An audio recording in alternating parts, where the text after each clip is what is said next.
Hi, and welcome. This is the first interview with Martin Liedtke of Flat Earth British and Beags from the Stuffed Beagle channel.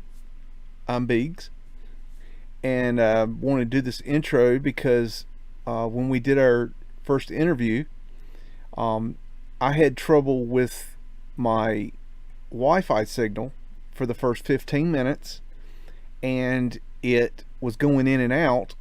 And Martin, being the gentleman he is, kept his mouth shut and was trying to catch every other word I was saying and was trying not to interrupt me. And when I get going, I go. And I didn't know for 15 minutes of running my mouth basically that he was not getting but every other word. So the first 15 minutes of the interview are not good. It cuts in and out, in and out, in and out. So I saved one portion of the first 15 minutes of it, and that was really, really good. And the rest of it was just me introducing myself to him and explaining how he helped me wake up to the mud flood. So that being said, I'll tell the story of how he woke me up to mud flood research, and then there is about I think 3 hours of me and Martin running our mouths.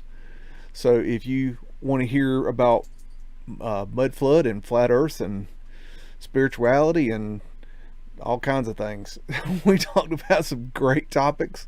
We had a great conversation. It's 3 hours of just, two great people just trying to hash this thing out and trying to understand. And it was really fun, and I really had a good time, and I hope you guys enjoy. That being said, the story that got chopped out is basically this.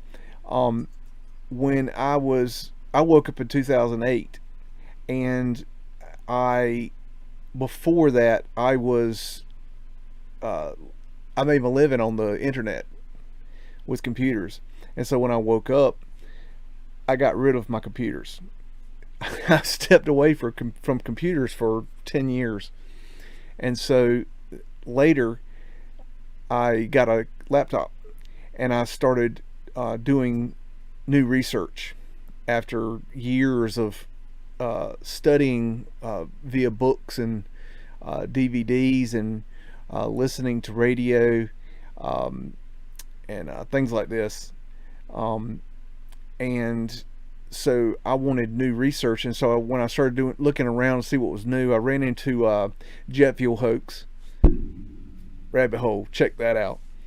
And of course that leads to flat earth. And so I was researching flat earth, and in the process of that I found some videos of slideshows, which a lot of mud flood researchers do slideshows for understandable reasons. There's so many pictures. There's just so many. I mean, what do you do with them all? I have hundreds of thousands. I don't know what to do with them. I'm trying to get them out, but I get the slideshow thing now. But I got a hold of some slideshow videos, and they were there was no explanation. So it was showing old world architecture over and over and over again with no explanation. It had music or something, but there was no explanation. And so it wasn't labeled mud flood. It wasn't labeled anything flat earth or nothing. Just no information. Weird titles. I don't know what they were. I had no idea.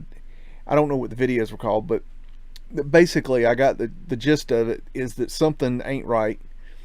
And I saw that there was windows and doors below ground, and I've been in and out of the construction field my whole life, and so I knew that was not good, not right. It wasn't correct. And so I started researching windows and doors below ground. Of course, you couldn't find that. For 6 months, I keep coming back to the subject. Like, what is this windows and doors below ground thing? I go back to the videos, look at them again.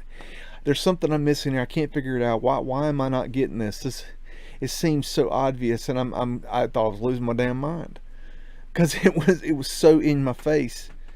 And finally, the universe led me back to Martin and Flat Earth British, and somewhere in there in his ramblings he explained some things about the mud flood, and it clicked, and all of a sudden it just crystallized, and I realized, holy shit,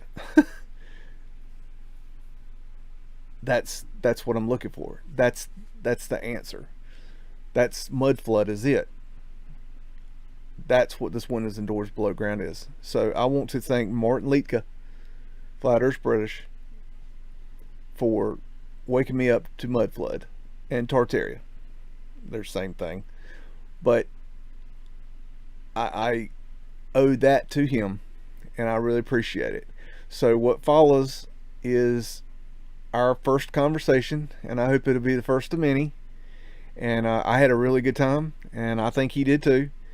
And I learned a lot, and I hope he learned something. I hope I brought something to the table. I'm new to this, so my research is not nearly as old as his, but it was a very good experience, and I hope you guys really enjoy. So enough of me running my mouth, so you can listen to us run our mouth now, and enjoy. It's Beags. The only thing I've come up with is a theory that I haven't expanded on. I haven't done a video on it, but I'm collecting for a video for it. Is a theory about the 8-point asterisk. Have you caught on to that yet? Say it again. An 8-point asterisk.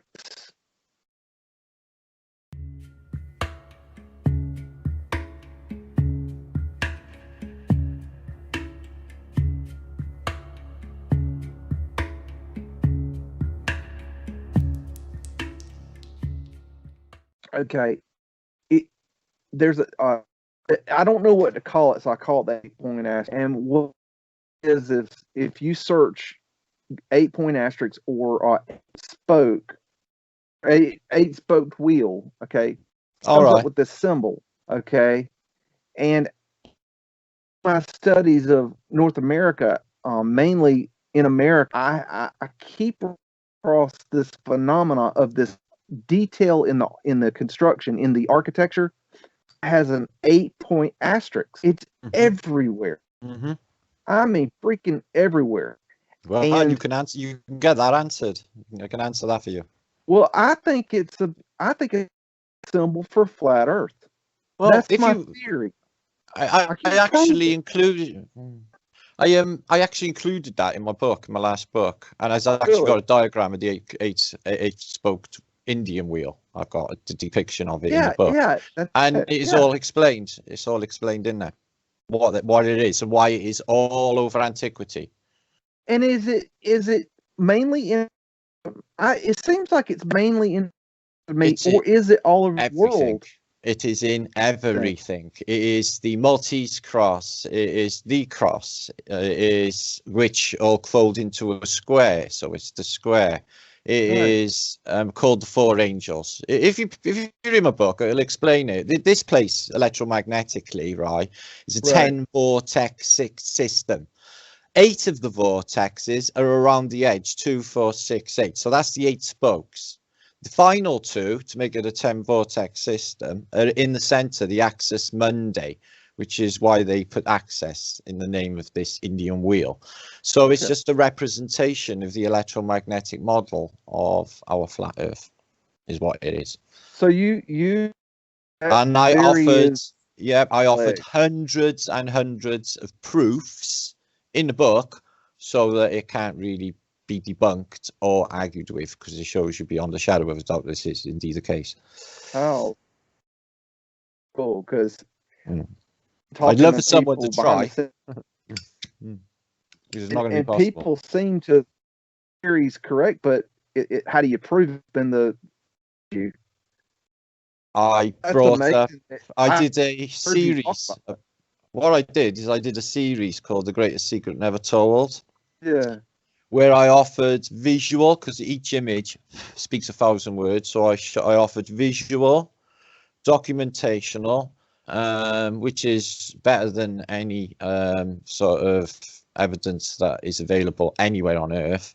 And then I offered about maybe 1,000 images just to punch this point home in a 5.5 hour synopsis that is available out there.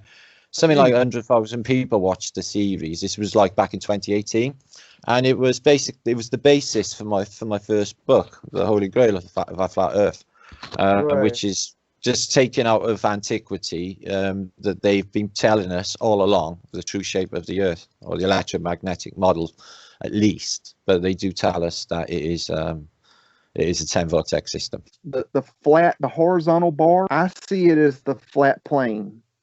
And the vertical bar, I see it as north and south. And X as a representation of the torus.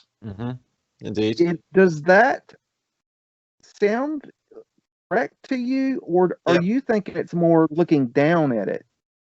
No, it is laying both? down, and it is the vortex around it, as you say, in the shape of an apple, as you say. And you can look at it down like that. You know, another interpretation of looking down on the electromagnetic mole is the manji, which is the swastika, which is what it represents. And Right. you know, there's a few other things in antiquity that represent that looking down aspect. If you watch like Dan Winters, he does an experiment when he shows you, and we've overlaid it on an azimuthal equidistant map, and he shows you exactly a manji, looking down from a North Pole perspective. Yeah, it's the inertia plane. It is the inertia plane, which is below our feet, is any representation of a disc or a wheel as well.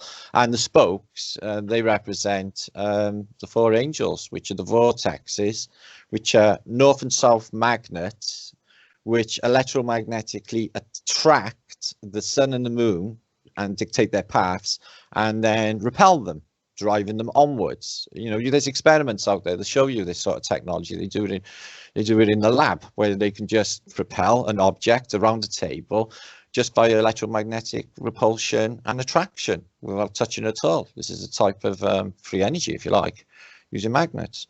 So the sun and the moon work on the same way as well. You know, they're just not just thrown in the mix. Something is indeed driving them. So, which is electromagnetics. See the bottom line there? You've got screen share, chat, react. Oh, okay. Yeah. Okay. Yeah. So if you just click screen share, then click whatever page you want up on your browser. And then it'll just show. It'll just show. Okay, I'm learning. This is.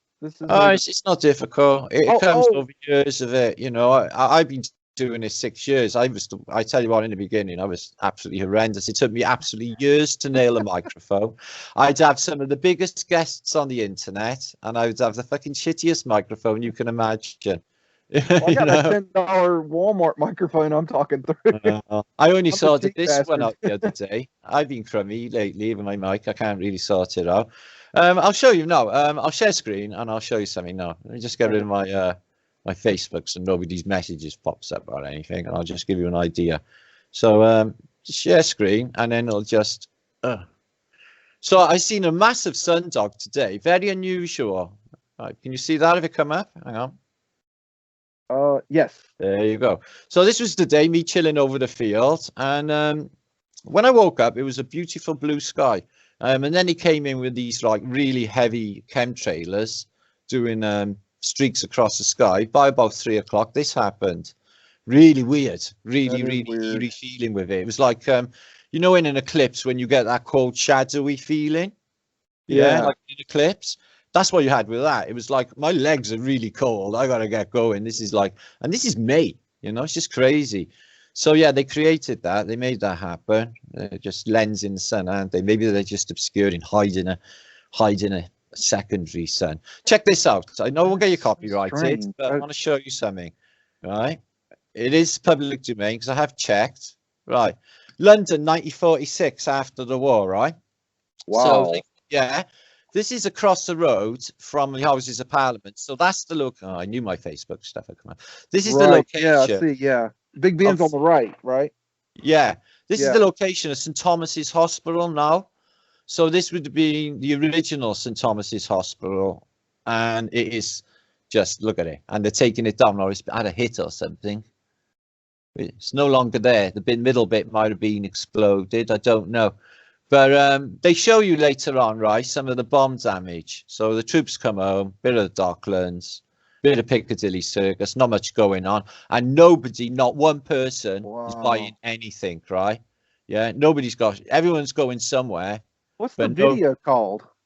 London 1946 HD colorized by AIA, it says, though. But it is absolutely fantastic. So you got Trafalgar Square and the Docklands. I just want to get onto some of the Blitz a minute, just to show you.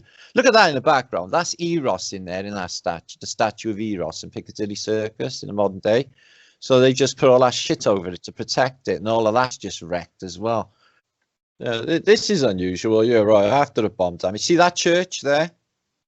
Yeah. If you ever see William Hogarth's depictions, that's the church you see in the background in the 1700s. So yeah, it's bomb damage, right? But they're showing you like how deep it all goes, and it's like not one level down. I mean, it's 2 levels down. This is unusual. So like 2 years of the war have gone by, maybe, since this bit been blitzed beyond the Tower of London. It's grassed over, right? And check all these big chunks of Greco-Roman architecture. Look at that building just left out in a muddy field. This is the center of the busiest city on earth. It's just like, what? Wow. Yeah, from the war. And there's ones further on, and like I say, I think I might have missed them. They go 2 levels down. They go 2 levels down. It's just the craziest thing. I thought that was quite trippy. Have you run into the viaduct phenomena? Have to be more specific. Well, I did a video on Cleveland, Ohio, and also did research on Atlanta, Georgia. Yeah. And in the process, I realized that the entire cities are raised via viaducts, not aqueducts, viaducts. And if you don't know what viaduct is, it's where they it's like a platform. Water system. Yeah. No, it's not a water system. A viaduct is a platform. So what they did was they carrying water. No. An aqueduct carries water. A viaduct is a raised platform. So what does that carry? Roads. Right. Okay, imagine you have a city, right? And they want to raise the level of the city to one level. Well, what they do is they build roads over. Basically it's a bridge over the road, and then they add the roads and the sidewalks. They added subways into them. But if you look into Atlanta, Georgia, and Cleveland, Ohio, the downtown areas are raised via viaducts. I'm talking about the whole damn city.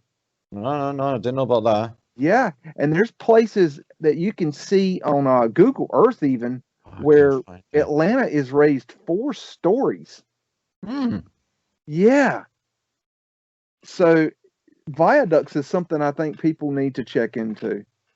And I know there's got to be more cities that are like that. I just hadn't found them. I know Chicago got raised, and I know they did, yes. Seattle, as you said, and I can't even think. My brain's completely gone. Sorry. It's late. I just can't even explain. But my brain is just not working, yo. Plenty to show. Chicago is definitely was definitely raised. I mean, they gave people a choice of either raise your building home or be demolished. That was your choice. And so they raised Chicago. And a lot of people say, well, Chicago is not mud flooded. It absolutely is mud flooded. They raised it. Yeah. So, and then you got Seattle and LA where they sluiced it and they washed the mud away. So you have that phenomenon too. Can't find that. So yeah, let me stop sharing a minute. Stop sharing. Oh yeah, I knew I wouldn't be up to much. I did try. Sorry, brother. That's okay. It's been That's a long okay. one. My brain's not even working. It's not up to anything really. I'm just like, can't even Yeah, I'm kind of burned formulate out today thought. too. Yeah. You know, Today went like that though. Again, I mean, I'm sick yeah, of this happening. You know, I got up early as well, and it's just like I tried to achieve what I can in a day. You know, to win the day, and then it's just gone. The day's gone. It's like, hang on a minute. Wow, yeah. every day's exactly the same. Just can't keep up with it. Just do my head in.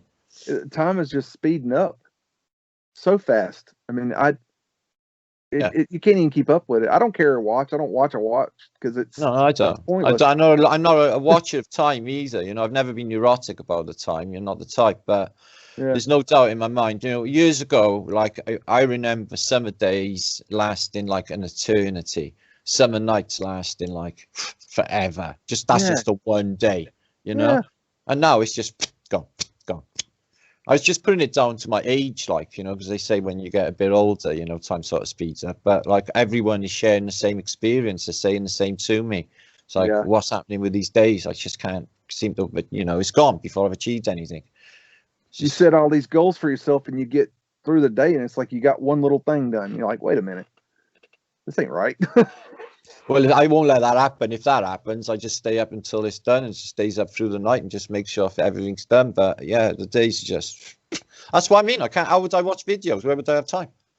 I know, and there's I'd so have to many give I'd up my love life to watch. watch YouTube videos and not making them is what I'd have to do to be able to watch them. Yes, yes. There are a few that I will stop and watch, like Conspiracy RS. He does phenomenal work. So I'll sit there and watch his stuff. But he 30-minute videos. You're good to go. I mean, not a whole lot. I don't watch too many mud flood people. You know, I just overview, like I say, because basically I've been talking about it since 2016. Yeah. And you just get burned out on the same old thing. I mean, well, no, I chop and change, but I do like to talk about other things, you know. But that's, you know, I'm more than just, you know, people are, you know, sort of, you know, attribute me to like Tartaria and mud flood and, you know, flat earth and everything. But it's just like, well, I know there's a lot of I set out for like consciousness and to save humanity. That was just an ends to the means, you know, to the truth there. You know, history's all a lie. They do repeat history. And I'm sorry, like, but they've been telling us all along. The terrifying truth is they wipe every fucker out of this place. And they start over again. And, like, we don't mean nothing to them. They're just psychopaths. So you better get with the program because that's the way it is in this place. You know, and everything that they present to us is controlled and a lie, you know, with no proof. If you give any of it, a critical thought, it all falls apart. All of it, from evolution, dinosaurs, nukes, like you mentioned earlier with the jet fuel. That's a definite, right?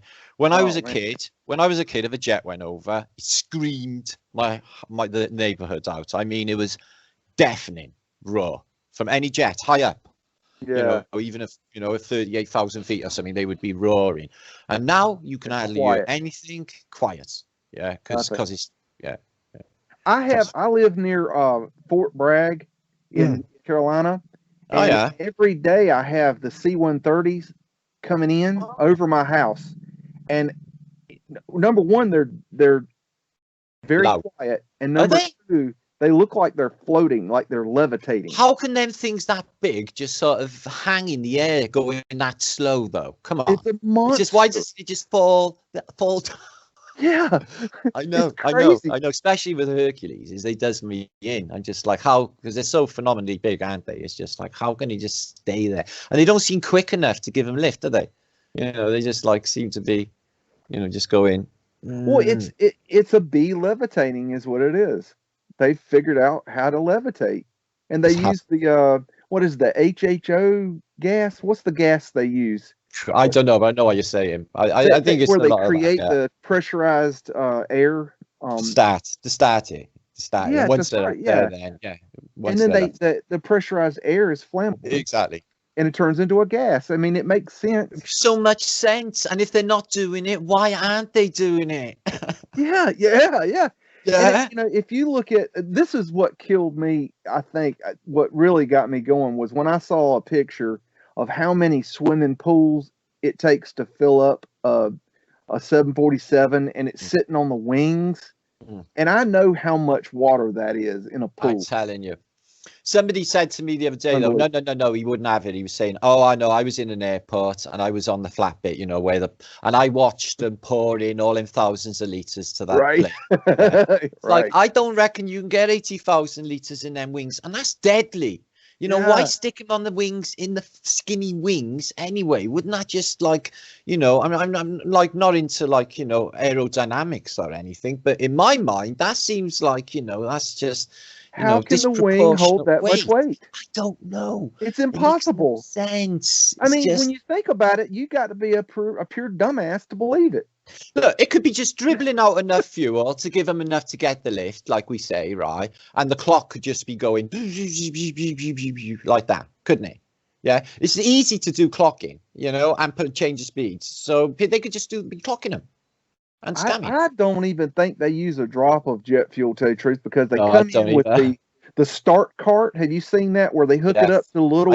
I watched it. Yeah, I think it's a thing, you know. They get it hooked, or they get it going with a small air compressor. Yeah, and that gets the little one going, and the little one turns the big ones, and then that gets going. And once they get up to a certain amount of pressure, they fire that sucker up. Yes, and out shoots the gas and the flame, and there you go. You've got your and that's another thing is how can you stand behind that thing and not get burned up? I seen that video. The guy just there. It was just like he wouldn't be dead. It's just not possible. Yeah, I know. Impossible. Now here, I'll give you my little flat Earth proofs. Now that you're probably gonna laugh at me because I'm not a flat Earth prover, dude. Come on, I've viewed them all. Okay. I've got two that really got me. Number one is how fast is the Earth spinning? About 1,000 miles an hour? Yeah, well, they say just over at the equator. Okay, well, let's say that 1042, but it is, you know, variable. Imagine I'm talking like you're a glober. Okay, I'm gonna pretend you're a glober. I'm gonna tell you. Okay, you tell me how fast the Earth is going. You say 1,000 miles an hour, whatever. It doesn't matter. It could be a billion miles an hour. I don't care. But you know that sucker's spinning like a son of a bitch, right? You know this. Now, and I think everybody knows this. But let's say 1,000 miles an hour. Now, if you take a drone and you launch that sucker straight up in the air and you put it on hover and you point it at a building, okay, that's facing, you're going to face, let's say, north, okay, and you're traveling, you know, what, west? Yeah, it's supposed to be going in an easterly direction. Okay, we're traveling east, right? So if you hover for 1 hour and then you come down, where do you land? And they'll say, well, right where you took off. Okay, how's that possible? Exactly. It's not. Well, they'll just say their excuse is Coriolis effect or Coriolis force. So they've invented a sticky Velcro-y substance in the atmosphere, which sticks absolutely everything, including aeroplanes and ships and everything else, and all of the insects flying around, right, into this viscous stuff, which turns with the globe, right? Okay. It's just if you take that same theory, though, and you're saying let's say they're saying there's that viscous material, right, holding it. Well, what about a guy that's sitting on the ground filming a helicopter, and the helicopter's sitting there for 30 minutes in a stationary position? He's moving, right? It's not possible. It's not possible. Look, if you was watching, like, they call a sunset, but we call a sun moving away because we can see the perspective. We know what's going on. But it's supposed to be happening, like, at the speed of sound. Do you really feel like you're falling away? Because you're supposed to be falling away. You know, this ball's supposed to be spinning. You're really falling away, like, you know, speed of sound. Yeah, it's just, I get, like, a bit, like, dodgy stomach on a lift, on an elevator, yeah? Yeah. And I get a little bit sick on coaches as well. I'm terrible at sea. And so, like, if we were moving, you know, respectively, I'm in the UK, so it's supposed to be around 620 mile an hour spinning here at the moment, right? It's just, you know, to me, it's pretty obvious that it's all really stupid and really foolish. And to me, it's a joke, and they get everyone to believe just about anything with no proof whatsoever. You know, it's true. If you had a helicopter and you hovered above you for, like, you know, maybe 2-3 hours, New York should safely arrive below us in no time at all. Like that. Apparently. So that's that brings up my second point. My second proof is that if you take a flight from the East Coast, let's say New York to LA, it takes a certain amount of time, right? And then when you fly from LA to New York, it takes a certain amount of time, right? Yes. Now, with the jet stream and things like that, it might take a little or less going one way or the other, right? Really quick. But would you say it takes about 4 hours to get from New York to LA? I've flown it before, and I know it does take about 3 to 4 hours, something like that. It's Well, it'd be a lot long. quicker going east to west, but their excuse for that again, which is partly true, is the Gulf Stream or any prevailing But not jet that streams fast. they I mean, catch. if we're No, going not that fast. 600 They miles alter, an they hour, alter it. Well, what about from north to south then? That's more of a ridiculous notion. So imagine you just took off in Anchorage, okay, in Alaska, yeah, in a jet, flying south, yeah. So, you know, you're obviously, you know, your plane's flat, they're all sitting there quite merrily, and then apparently, you know, it's going to go around the ball, and then you'll land in, say, Patagonia, just for argument's sake, and you're completely upside down. You haven't noticed shit, yeah. Okay, it's just like, you have a think about what you're saying. You know, it's just, it's simple, right? They just say they're doing all this ridiculous stuff with their money and going to Mars and everything. Easy. All you gotta do is just fly some cameras out to this said moon, yeah, operational cameras which can point back at Earth and show us exactly where we're living. In fact, then it could mag up. Maybe they could just like hijack or use their Hubble telescope, magging on the streets of New Zealand or Australia, and people walking around, ships, super tankers hanging upside down would be really, really nice. Or any of this stuff. Or maybe they could show us the Nile River, you know, and it's miraculous. How about a true photograph of the Earth? Yeah, I'm still waiting on seeing a real photograph of the Earth instead of a CGI picture. They haven't got any. They admit they've only got one anyway, and they'll tell you that is the late Apollo shot, yeah, and that is it.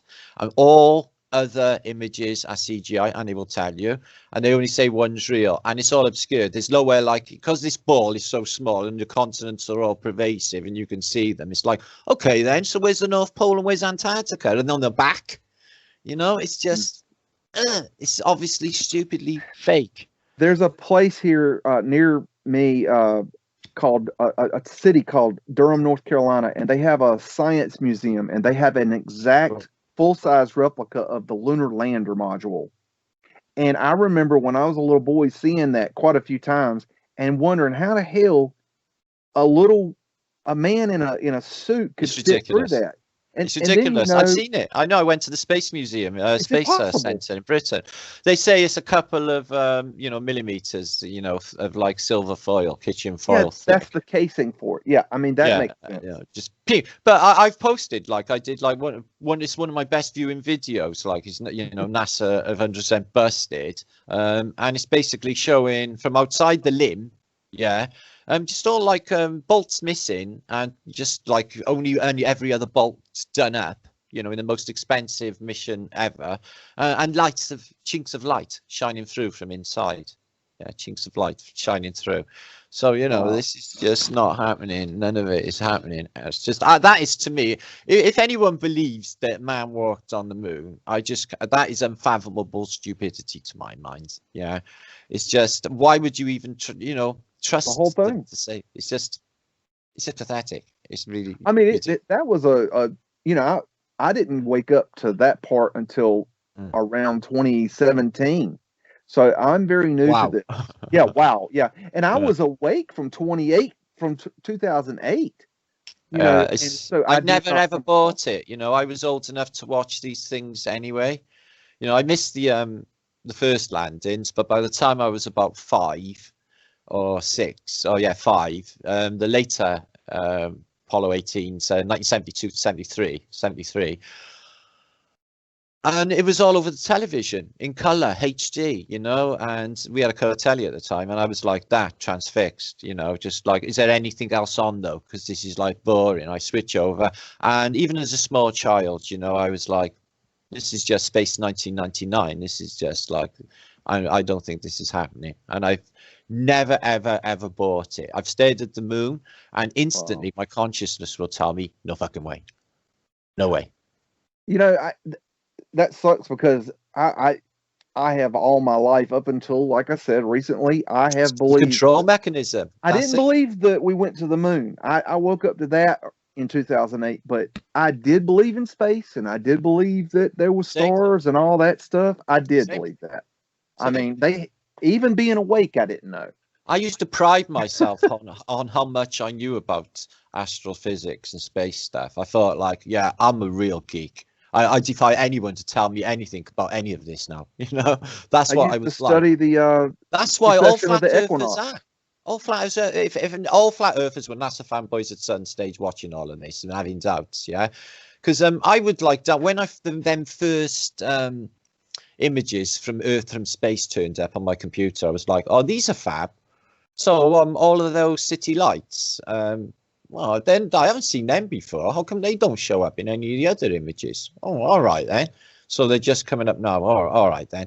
And I just knew, like, you know, and I had doubts. This was about 3 years before I first heard about flat Earth. I was like, and I would sit and watch them like that, you know. Were you like when you heard flat Earth the first time? I mean, were you like I was like, yeah, bullshit, but you looked into it? No, I'll tell you what happened. I was listening to Coast to Coast daily. Oh, I used to listen to that too. Yeah, so it'd be a bit of George Snorri. Yes. John B. Mills. Oh yeah. Man, every night. Yeah. So I would that would be every day for me, like, you know, 2-3 hours of Coast to Coast. You know, I was even subscribed like every night. Yeah. So I was looking for a specific episode with Whitley Strieber that I want to listen to and pick up. I remember I was looking for it, and then Flat Earth shows up, and I'm like, that's interesting. No, I think I'll leave that for now. And I reckon that I ignored it in my recommendations for must have been about a month. Yeah. About a month. And I would look at it, and honestly, I didn't think this is like, I didn't think, oh, this is stupid, but I thought like, oh, because I like look at anything, you know. I thought, well, that's interesting, but that's about it. I didn't think any more, and in the end, I just like, fucking hell, what is this? Let's have a look. And it was Mark Sargent's video, The Clues. So I sit there and I patiently listened through them, and I turned my computer off and I went, uh-oh. And then I watched a few more, and then it was like, uh-oh. And then I spent about 6 weeks cramming everything that was available. So it would be like My Perspective, you know, Rory, people like that. There wasn't that many people out doing it at that stage, you know. God, there was like a dozen good ones, you know, Flatwater, people like that. But nothing in the way of nothing really in the way of experiments at that stage. But it was like all of the, you know, the anomalies with, hang on a minute, they can't show us a picture of Earth. You know, they can't get high enough, guys. Hello. Basic shit that you think is real is just you overlook. And then there's obviously the fact that water always keeps its own level, and no matter how high up you go, if you've never on a plane, the horizon will always come up to eye level. Yeah. Oh, think about that. How when the pilots would always have to be pulling wheel up. No, and they don't. They would have to drop away 15 degrees if they were going south. Yeah, many. They do not do it. They do not do it. Seconds or something. They would fly off into space. Yeah, right. If the Earth was a curve. But I could show you on that video last week of Level. They must have showed you 6 different pilots that have been interviewed, and they're saying, so is it flat? You see a curve? And they're like, no, it's flat. Admitting it. You know, if anyone perceives any sort of curvature whatsoever, it's because it's our circular perspective, domed atmospheric perspective. So we only see a circle around us 360 degrees, and that 360 degrees is a circular effect. It's our personal atmospheric dome. But that is not that or that. Right. Because it's what people are forgetting, right? Is your mind fills it in too.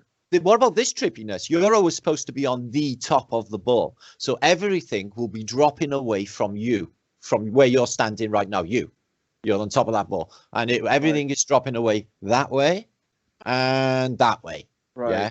But none of this is experienced in our consciousness or in our reality. None of it. Yeah. Have you seen the video with the people that are up in Alaska, and they do the trick with the magnetics where they've got a man and a woman standing opposite each other, and one she looks higher than him all of a sudden, and then they switch places, and he looks I haven't, higher but I than know her. exactly what you're on about. Yeah, I've seen a few of these electromagnetic anomalies. There's a few in America I've seen. There's one in Scotland as well. That you can drive up the hill. You can like literally. Right. Yeah. Have you seen that one? Pulls the car up the hill. Yeah. There's several places in backwards. America that does that. Yeah. If you take it out of gear and you take the handbrake off, you don't roll downhill, you roll uphill. I don't know why that is. Well, I tell you that little bit of a different subject, but the way I woke up was I used to drink a lot. Okay, that was my thing. That was my drug. I loved to drink, and I was drinking my beer, and I was watching. I had satellite, and I'm sitting there with my girlfriend, and you know how you get to the point you've watched everything on TV, so you start watching things you normally wouldn't watch because you're so bored. Sure. That's where I was at, and I had 90 channels of nothing, and I had that thing where you record videos, record shows, and then it pops up. Yeah. Okay, so I did that, and I hit record on a History Channel video because I like history, and at 1 o'clock in the morning, I'm sitting there drinking, minding my own damn business, and this video pops up about 2012, and I'm like, what the hell's this? Oh, that's something I recorded. Let me watch it. So we sit there and watch it. And we got done with that thing, and I'm like, I looked at her, I'm like, what the hell was that? And I jumped over the couch, and I went and got on a computer, and I spent the next 2 weeks awakening. Because I had never heard of that, and I thought there's no way this could be true, or there's no way. This sounds so stupid, yet it sounds like something I could prove. I'm going to go prove this, because I thought I was a smart ass. Was the video called 2012, was it? I think it's called, I've got it on DVD. I think it's called 2012 Armageddon. Something like that. You know, if it's a really, really famous one came around the time, I think I did watch that. It does ring a bell. It was like a very well produced movie. Yes. Yeah. It was it was well done, and it went into the Mayan calendar, things like that. Yeah. And I really remember that. me. But I've read over 40 books on the Mayan calendar. That's one thing I went into deep study on, that and the precession of equinox. Now, I have from really early on realized that 2012 was bullshit, that there was something wrong with the timeline.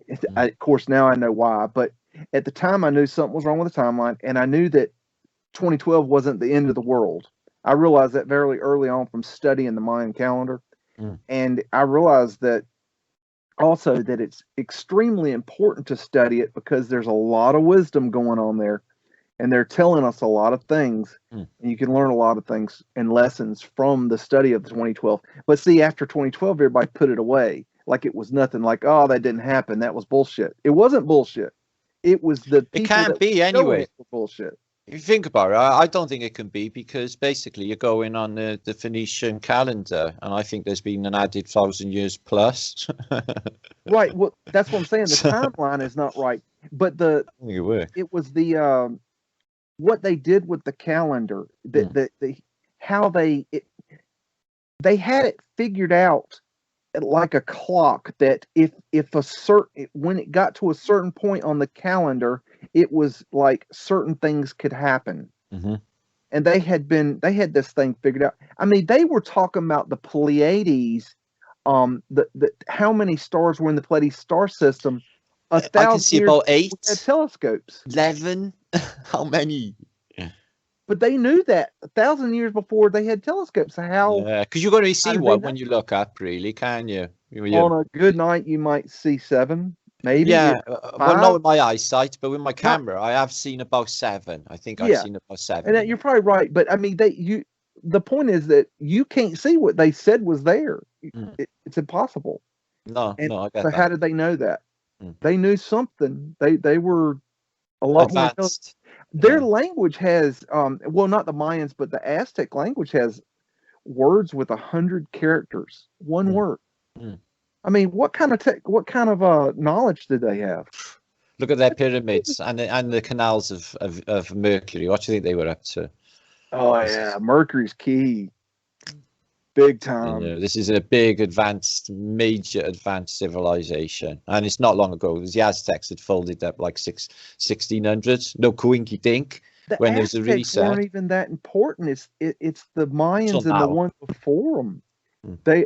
Okay, the Olmecs as well. There's the the Aztec, Olmecs, the yes. Olmec, the I have a theory on the Olmecs that I'll shoot to you and you can shoot it down or whatever. Maybe you know about this. Okay, there's a channel that I don't know if you're aware of it. A gentleman named Dane Calloway. Have you heard of him? yeah. Okay, have you looked in his research? I don't. Well, like I told you, I don't really watch anybody stuff. Okay, I'll give you a Point. nutshell of what he's talking about. He is not a mud flutter. Okay, and I have tried to reach out to him and he has not come back. But his research is showing that the slaves in America were not slaves as we know them, that they were indentured servants. Basically, they were prisoners of war that were taken in and were here in America when we arrived, and they were put into a prisoner situation and signed into indentured servitude where they could earn their freedom. And then there was a cover up to say that they were slaves and they came I from buy Africa. any of that. I think you might want to look into it a little more. I don't think so. I think it's something completely different going on, especially Okay, with what do you think? Well, all right then. If you take a colored person, a black person, okay, and you take them to a cold country, they heat up. They automatically heat up. Okay. Okay. So they're more inclined to actually, practically wise, they would be better off in a cold environment. Okay. Okay. Right. Yeah. Being black doesn't necessarily, because if it was the sun that dictated the melanin and to be black, then we would all be black, wouldn't we? Because we all have baking hot summers, etc. So that is not the case. So I'm thinking that again, with like the resets and bringing different populations in, these could be like, in my mind, Tartaria, the original Tartaria, these fairly dark people, and the origins were further north, so probably colder climates altogether. Okay, I'll tell you what my. So you got to do the opposite. They're telling you the whole of humanity came from the savannas of Africa, to 20,000 years ago, and we all rose up and we spread out into civilization. This is what So I think they're just like, it's going to be, if that's the official narrative, there's got to be completely the opposite way, hasn't it? They probably come maybe from a cold place, yeah. Maybe, but concerning the slaves and stuff, that's not actually true. I don't think. The whole heard of narrative. Mansu? I think it's a narrative put in to keep people hating one another, is what I think. Have you heard of Mansu? Say that again. Have you heard of Mansu? I might not be pronouncing it right. He was an African king.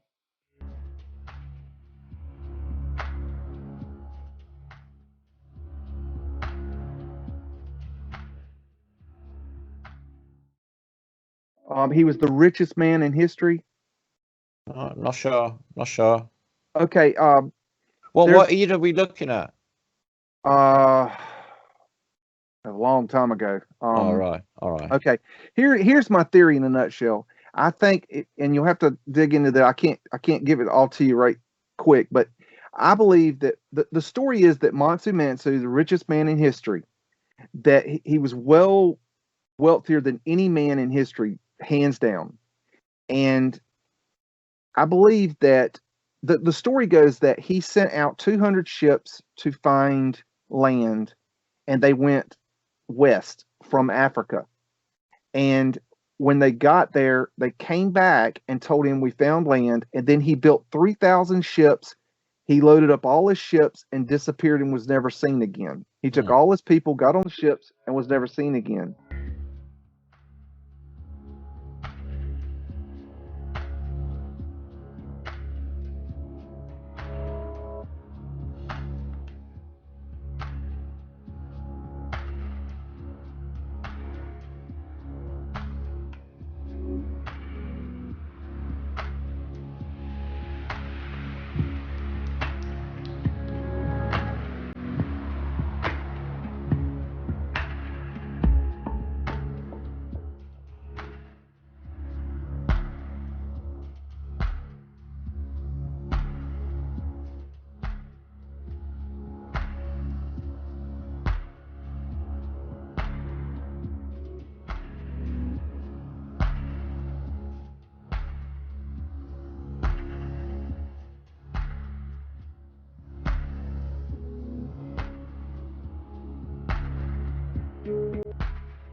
Olmecs show up around the same time. And my thinking right now, I can't prove this. This is just kind of what I'm thinking right now. I'm thinking that what if this story is true, that this guy took all his people over to South America or maybe into Mexico and populated into there and then came north, and then they merged with, say, like the Eskimo people and the people coming from Russia, the Tartarians, and then they were here and they were Moorish looking, and they mixed the blood and they came up with these different colors, the darker skins, and then when we came over here, and I think there was probably some sort of war, we took them prisoners of war and then turned them into what we call slaves, and then they came up with the slave trade. Show me a slave ship. Find me a slave ship. Well, they all came out of where I am now, apparently. Where Liverpool, are they? Cardiff, where are they? Bristol. Show me one. They don't exist. They're in pictures. They're pictures in books. But you can't show me a physical ship. There's no evidence of a physical ship. All official narratives are way off, is what I'm thinking. I'm thinking this place, you know, the British Empire, if you want to call them that, okay, the Phoenicians, okay, royally fucked up this entire plane when they turned up, okay, wherever they turned up from over the water is all I can say. Okay, or out of the water. You know, Africa, as far as I can see, was, you know, from the evidence shown, was a glittering civilization. It was where it was going on. You know, all of these beautiful palaces where the Sahara Desert is now. So what happened there? You know, it seems to have had a terrible event. You know, at the same time as like the fall of Carthage, say. So do you think it's possible that the place in I forget what it's called, but the big concentric circles in Africa is where maybe Atlantis was? I've looked into I have seen that, but I've seen also Cadiz in Spain as a location for Atlantis. You know, we could all be in Atlantis area, right? Yeah, well, you know, Plato's map shows, you know, through the Gibraltar Straits, and then there's just like a huge land mass, you know, not far where I guess a bit further north than the Canary Islands are, you know, is this huge landmass. They say the Canaries are survivors of what was once Atlantis, and it stretched the entire Atlantic Ocean. So the west part would have been where the Bahamas is, and they say that, you know, there's like Bimini, you know, docks and stuff there. Bimini you know, Road. in the Bahamas. So they say it would have stretched as far as that. So it could have filled in the entire space. Who knows? So you were a believer in the Atlantis theory? No. You don't. At this period. I would have been years ago, and I've read all about it. But at this, because we're in Armageddon, and I can't piss around anymore, I'm just going to go with what I've discovered with the Flat Earth British think tank, and the community. What resonates with me, and consider everything else in reality, as harsh as it sounds, utter bullshit. And because all these official, you know, nothing, all of this official information, especially concerning the Americas, as far as I'm concerned, you know, last 3 years ago, this stuff was proved wrong, fake, bullshit. You know, America is the old world, not the new world. You know, this thing's been up and running all along.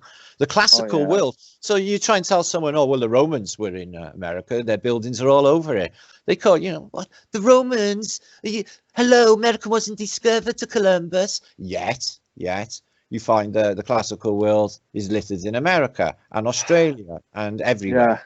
Singapore or Bombay, it doesn't matter. Because it is them, the Phoenicians. It's the same architecture worldwide. Yeah. Same is exactly the same. I mean, I can show you architecture in tiny little towns that is just as good as something in New York. Same. I've been to tiny little towns with a really small population and got brilliant buildings in a sense. So it's just wow. Yeah, I know.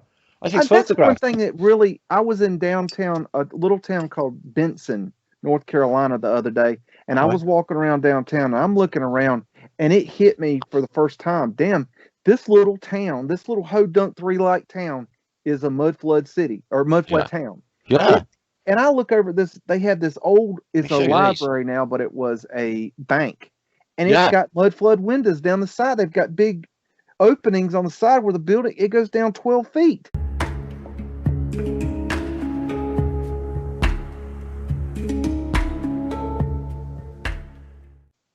And I'm like, this is this is a small town. You have to wonder. Let me show you this then, right? Why did they destroy a small town? I'll share screen in a second. I was up in the north of England a couple of weeks ago, visiting a friend, and there's a town up there called Newark, Newark, New Jersey. Okay, yeah, that's where the name came from, right? Yeah, this is the first one, and it is just like not a big population, not much going on yet. Yeah, see this building here? Wow. That's in the centre. It's like you got the shells, everything going on, right? But when you go to the side of it, it's all like this is just been put on top of red brick, yeah, or on the side. And like I said, this is like a nondescript little town, but it's like mud flood capital. There's all this colour red brick is on the side. It's That's just like incredible. this is all facade, just been put on later, Phoenician. And there's zero reason for them to have that style of architecture. Well, it would with the Phoenicians on it, the shells. I got a question. Excluding I'm in America, so I focus on America. Okay. Well, one thing that I cannot seem to get and figure out is it would have taken thousands of contractors, of workers, of laborers to do all the repairs and work that would have had to been done to cover up what they covered up. And I'm talking in each city. And I think that they went from city to city and went from east to west. I did present. Yeah, you're right. I did present some information about that a few years ago. I think it was a case that they contracted.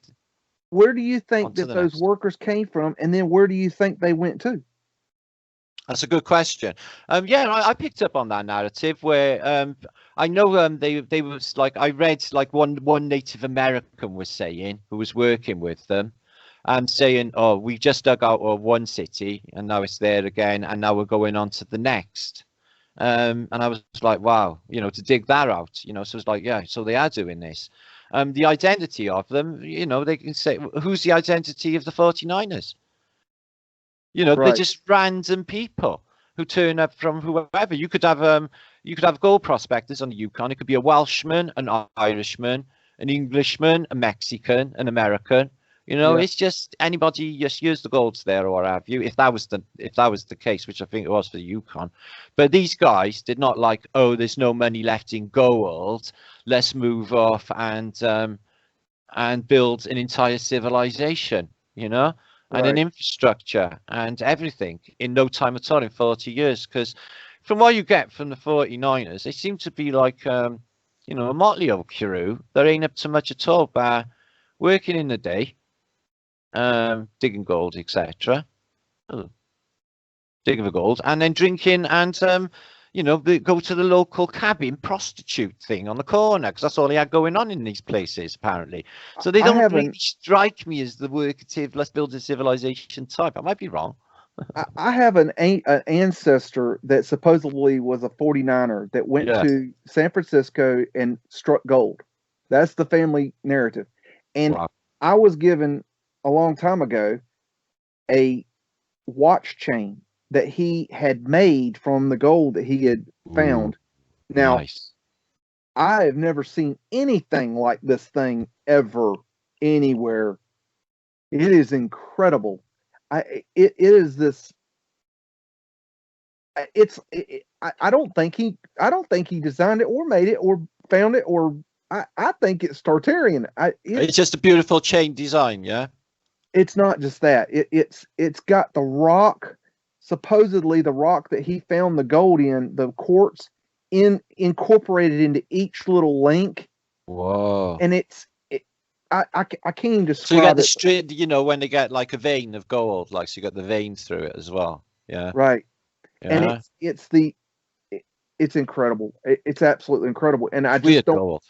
I believe the story that I heard, but then, supposedly the guy came back and then the slaves supposedly built his house with brick that they made from the front yard.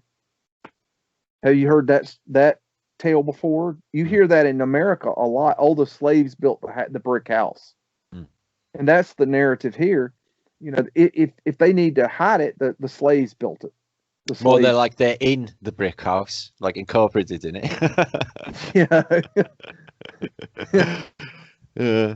It's just, man, our history is so whacked out. Yeah, I've discovered a few things. I did write them down today. I just can't even remember right now. No, it's gone. Stuff I was going to present tomorrow on. I have to do a little Flatterday show, but I'll have to do it on the Think Tank channel. I think I've been working on a documentary for a year now. I'm getting close to finishing. It's going to be a series. Was going to be one documentary, but it's going to be a series now because it's too much. And what the idea was, I was when I was studying the mud flood, I thought, well, where can I study that I can make a difference that nobody's done before? And I started looking around to see who had done what in North Carolina, and there's very little. And so then I realized, well, maybe I should look at my home city, which is Raleigh, North Carolina. And so you're in Raleigh, are you? They had the Flat Earth Convention there 2 years ago. Didn't you go? No. No. I got a mate in Raleigh, California. I saw it on the news. I wasn't awake to it at that time. It wasn't it wasn't registering like that at that time. Fair enough. I knew it was like important, but I should have known.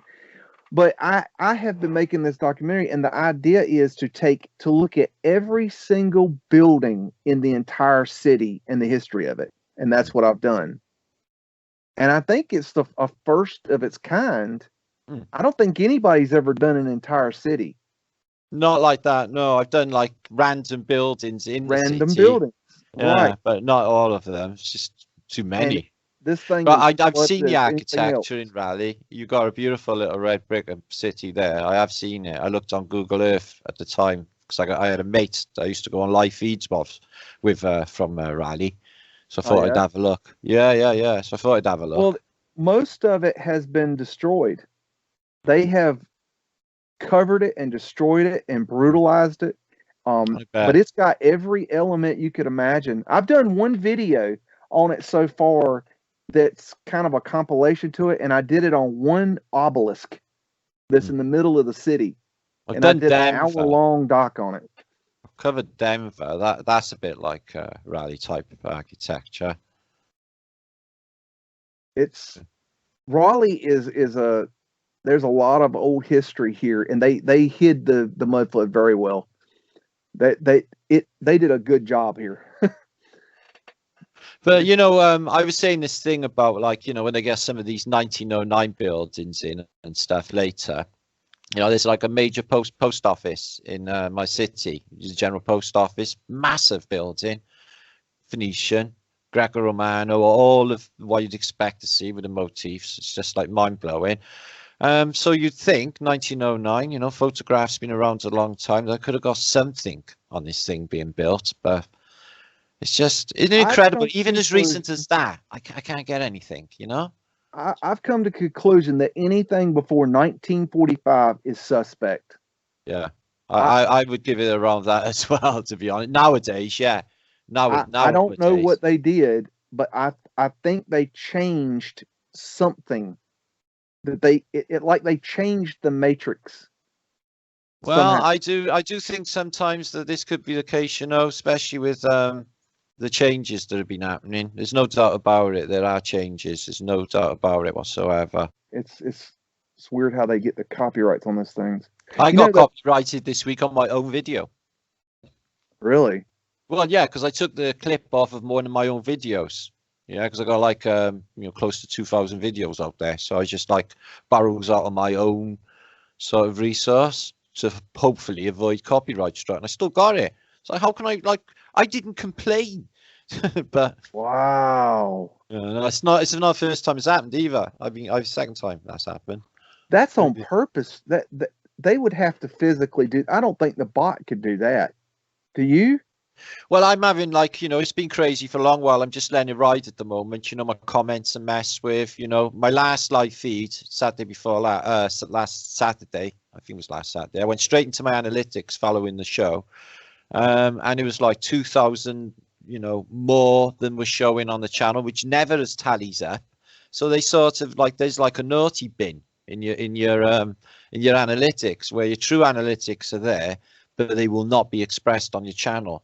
And as everyone knows on YouTube, you know, they you know, especially with truth, you know, you could be getting 1/10 of who is actually seeing you. You know, Right. it could be like 10 times more people, is what I'm saying.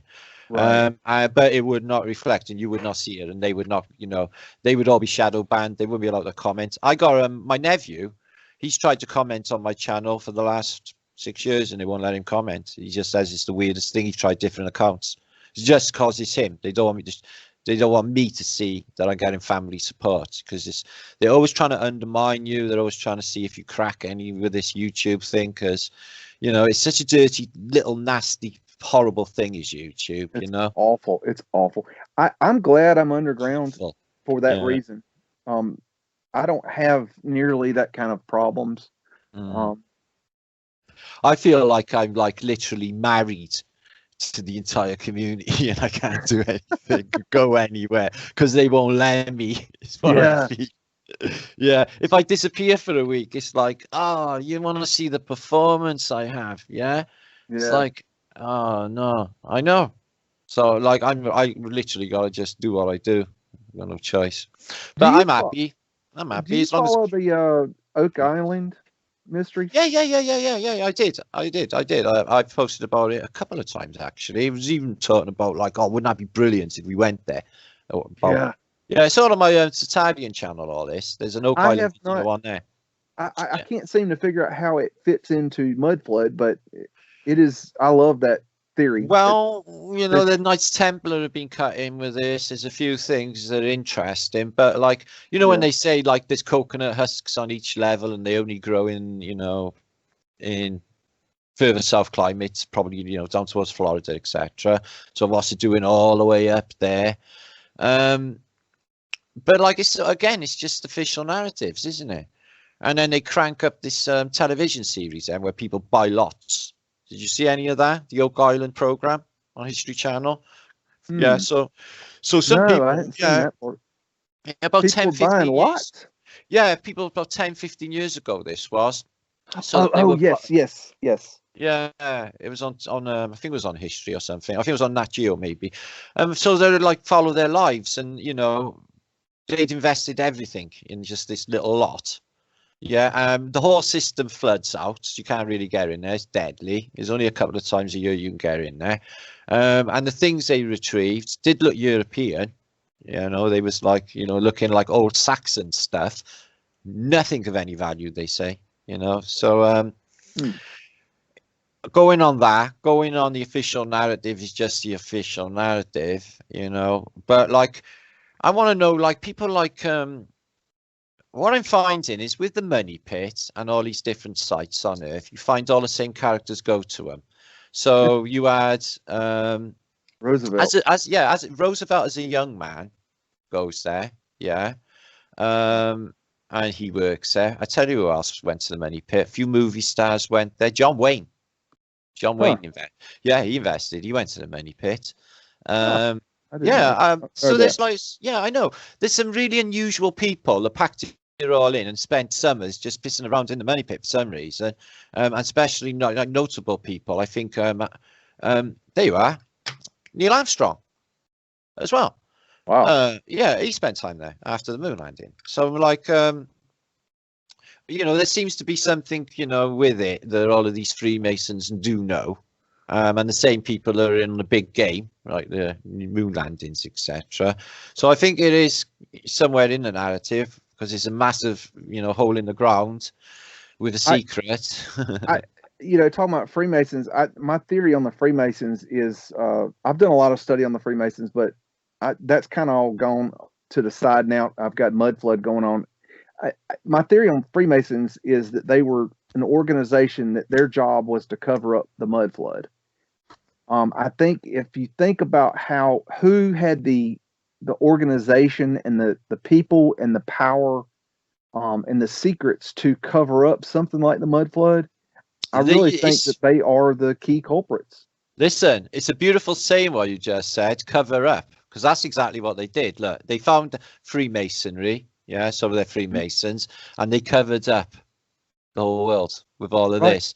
I Now, guarantee you, if you the chip hidden off these hand? panels, there will be red brick under that. Oh, I can guarantee you, if you chipped off these panels, get down underneath there, it would be red brick underneath this, all this facade. Yeah, they've covered over and added later all of this nonsense when they arrived.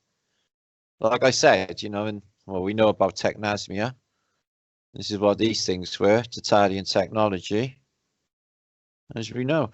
And the place was just riddled with idols, apparently, not too long ago, in Mad Max days. You know, were they actual in a physical form in this place?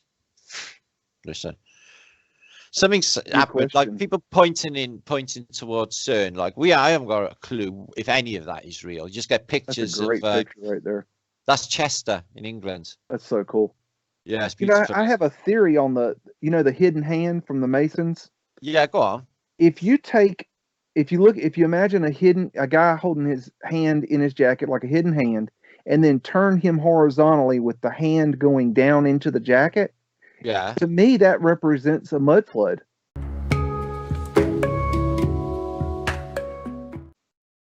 If the arm and the hand are a building, and you've got the hand submerged into the jacket as the mud. Yeah, like that. So into the mud. Yeah. Yeah, it might be something in that, you know. Yeah, it's just I like an it. idea. You know, I like it. Have you done any studying on the Temple of Solomon? I have, and Solomon himself, which apparently, you know, he's alive around. He's around enough to have his picture painted in the Renaissance period. Yeah. Solomon sigils I looked into. I got some really old Solomon book showing his original magic sigils. So wow. Yeah, I've gone right. I done a video. It's all on my channel. I did it. I covered a video. Not there's your video there. Is that yours, Beags? Market down, trip down Market Street there. I think that's the original, or one of the originals. Oh, you done the high speed one? No. I think it is. 58 seconds. It is. Maybe it is. There you are, Beags. Yes. Oh yeah, it is. Oh, you might have relabeled it. No, I never. I just downloaded it. No, I just downloaded it. Yeah, you find it on my channel. I posted. Here's the asterisk right there. You see that? Yeah. That's the asterisk. Right, it's right there. There it is. Yeah. Mad, isn't it? And there's the owl. Yep, the owl. I was trying to show those two things, the asterisk and the owl. And the I wanted people to see that. For sure. Definitely. And the kid is done, hands in the air. Fucking all set up. That would be the owl as well, didn't it? Yeah, so yeah, I did a video called Solomon, what I thought was going on with the old Solomon. Have you looked into the new research where they're looking, they think that the Temple of Solomon was not located on the Temple Mount, but was located in the city of David, which is right below the Temple Mount? Yeah, I've heard of that. That? Yeah, I'm wondering what's going on with our wall. You know, they call it the Whispering Wall, don't they? The Wailing Wall. Wailing Wall. Mm-hmm. And you know, so it must be emitting some sort of sound or something. Because then, you know, what they say is the more older city, like you say, City of David underneath. The megaliths in there, it's just phenomenally big. They're like, you know, just hundreds and hundreds and hundreds of tons. You know, the other side of that wall. You seen the other side of that wall? All of that, you know, that system underneath it all. It's just phenomenally big. I'm thinking that you're in a resonance, like some sort of frequency, not like literal voice, like wailing. Right.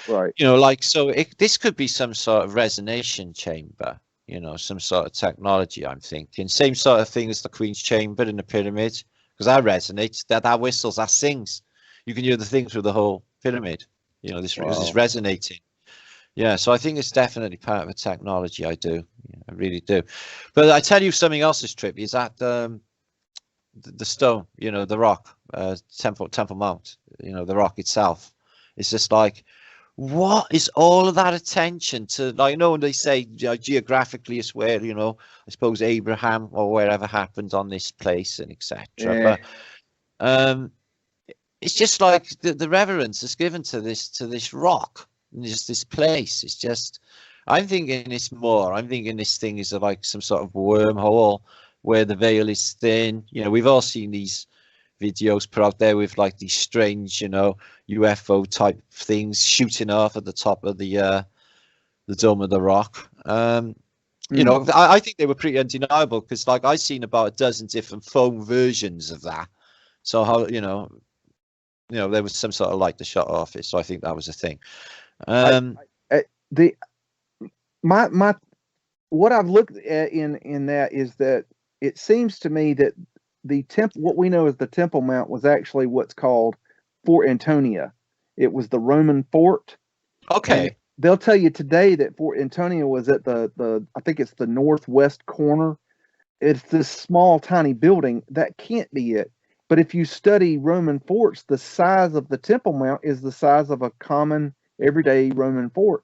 And then you look into Jewish history and the temple history, and you realize that they had to have a freshwater spring in order to cleanse themselves before they went into the temple. And then if you look into the city of David, which they have now found is right below the Temple Mount, like 1,000 feet below, there is a spring called the Gihon Spring, and it comes up right under where they think the city of David is now, and where I think the Temple Mount was. And then you've got Josephus's accounts of it, and he says that spring used to shoot 400 feet in the air. And so I think there's something to this. I think it's quite possible. Here's my thinking right now, and I could be proven wrong. This is just my thinking right now. It's all news to me. I don't know. Okay. This is great. I think that the Temple Mount and the city. Okay. I think that the city of David was located right below, I think it's called the Opal or the Opal, right below what we call the Temple Mount south, just south of the Temple Mount. That was where the city of David was. And I believe that the Gihon Spring is basically ground zero for where the Temple Mount was. Okay. And I think that I think if people will get in there and do the research, I think they'll find out that's exactly where it was. And I don't think that the Templars were digging under the Temple Mount. I think they were camping out under the Temple Mount, and I think they were digging in the city of David. And if you also look into the histories, you'll find that they destroyed Mount Zion. Yeah. And I think Mount Zion is the rubble that was there. Well, it's really interesting you should say that, because there's that huge mountain of pottery that's outside of the city wall, the west wall, isn't there? And that, I think, is the remnant. I wonder if they brought that up from the city of David when it's some sort of excavations. Because, I mean, this is the size of a mountain. People go through it for their livelihood. Archaeologists just potter through this stuff endlessly. Yes. Right. Another interesting fact that I learned, and I don't have the dates in my head, but I learned that when they destroyed the temple back in 70 AD, right? Yes. And after the Romans left, that nobody was around the area. The Jews were not in the area. Okay, they were kicked out, and then the Romans were gone, and then I think it was, if I'm not mistaken, it was about I want to say 1,000 years later. It was a very long time before anybody returned that knew that was looking for the Temple Mount. And when they came back, the only thing that was there was Fort Antonio, what we know as the Temple Mount. And they go, well, this has to be it. And what my point is that it happened, the destruction of the temple and then the return of the Jews to the area, it happened in such a large chunk of time that nobody knew the exact position of the Temple Mount. Interesting. So that led me to go, wait a minute, that is really interesting. Did you know that the Jews have all the materials staged and ready to build the new temple already today, right now, so that tomorrow they could start building the new temple? Yeah, so they can fulfill biblical prophecy. Exactly. Now, here's another thing. You've got the Jews and the Muslims that have been fighting over this piece of property for all these years. Yeah. What if they found out that the Temple Mount was not where they say it is? Well, I've been seeing footage like maybe 2-3 years ago that the Palestinians on their side were doing some secret excavation and work underground at night. And there's all like these lorries coming in and taking stuff, and it goes underground, little generators, stuff like that. Did you see that footage? I don't know if I saw that footage, but there are Yeah. many tunnels under there. Yeah, Many but it was tunnels. on the plateau of Table Mount, but I mean it was on the Jordanian side rather than the Israeli side. I think the And whole area is covered in tunnels. Definitely. I mean, 100%. yeah. I was just looking. Can you see this image here? This is the Middle Ages, one of the earliest Jerusalems, and there's the Temple of Solomon here. I don't know if you can see that. It's more of a rotunda in this one. Is south in the picture, or is it? It's south, and then you got this this orb here, and it's Tempulus Simmadome. Dome. Oh wow! Even then, they had a dome. What the hell was that? What the hell was that? Wow. Point to what you think is the Temple Mount. The square? Yes. This year. Okay, and then south is actually south in the picture. Is that correct? Yeah, I would say so, yes. Okay, what I'm thinking is that the Temple Mount was just south of that. If you look on pictures today or Google Earth today, you can see all this rubble sitting there. Okay, well there's the Table Mount itself. Just stuck out in nowhere with all rubble, looking mud flooded. Okay, that's the Dome of the Rock. Yeah, Dome of the Rock. Excuse me. It's a bit nondescript. So there's the bit of the wall there. Look how high that is, though. Look at this. So you reckon outside the wall that went down and connected it right there. They've learned that right in the front there. You just showed it. There was a ramp that came down and connected the city of David to that mount. That mount was the Roman fort, is what I'm telling you. That is where the Romans hang out. Wow. And then right below that on the south is where the temple was.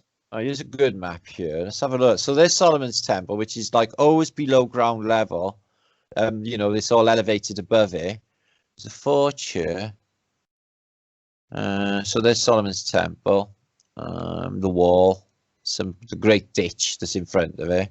You can see in modern pictures what they call Fort Antonio, and it's the top. I think it's the top northwest corner. This and they say that there was thousands of troops and the supporting staff in that little box. And if you think about the size of it and you look at it and you get the dimensions of it, it just turns into horseshit. Yeah, it's just absolutely ridiculous. That's the Wailing Wall. Yeah, listening for the sound, healing sound. I think that's what I think. And there it is. There's an old. What direction are we looking at here? It's outside. I guess outside the city limits. I tell you, it's so hard to tell. It's so hard to tell. It could be inside. Is. Yeah, I'm not good with telling you unless I'm looking overhead. Yeah. You can sometimes tell by the shadow on the buildings where the sun is relative and work out the direction of where you're facing. I'm quite good with doing that. But in this case, no, there's no shadows to do that. So yeah, all of this. This is where that mountain of pottery and all that is, just outside the wall by here. There is if you're interested in that sort of thing, I suggest people look into that because I think there's something to that. It's such a touchy subject for people. I kind of hate to do a video on it. I don't want to. Well, no, not in a historical context. No. Look at the things that I say, but you're not insulting or anything, just leave certain people who they revere out of it, certain names, and show it true, show it respect, Is that it right there? Yeah, this is the old maps. Okay, you see in the top left corner, there's a little rectangular building. Mm-hmm. The top northwest corner. That's what they call Fort. No, down. Right at the. Okay, you see the white area? That's the Temple Mount. Yes. Okay, in the top left corner, there's a blue rectangle. Okay, this. No, left. Go left. Stop. Down. To the right. To the Go right. towards. Okay, you see where the dome is? Yes. Put on the dome. Okay, go up. Okay. Stop. Okay, wait. Go down a little bit. Just a little bit. Right there. Right there. That. Yes. Oh, that's where I was looking at on the old map. That's where I was looking at on the old map. Yeah, it's that corner. The fort is that is the Roman fort. It was on there on that other map. It was on there on that other map. I'll show you now. See, there it is. The official history says that is the Roman fort. Looks like a Star Force. Dimensions of it, it's not. Well, that's not there. Okay. If that was there, it ain't there now. No, fair enough. Okay, that's not what they call Fort Newtonia. The mystery's just all under there. It just drives me mental. Look at this thing though of a depiction of Solomon's Temple. It's just like, wow. Jeez. It's just unbelievable.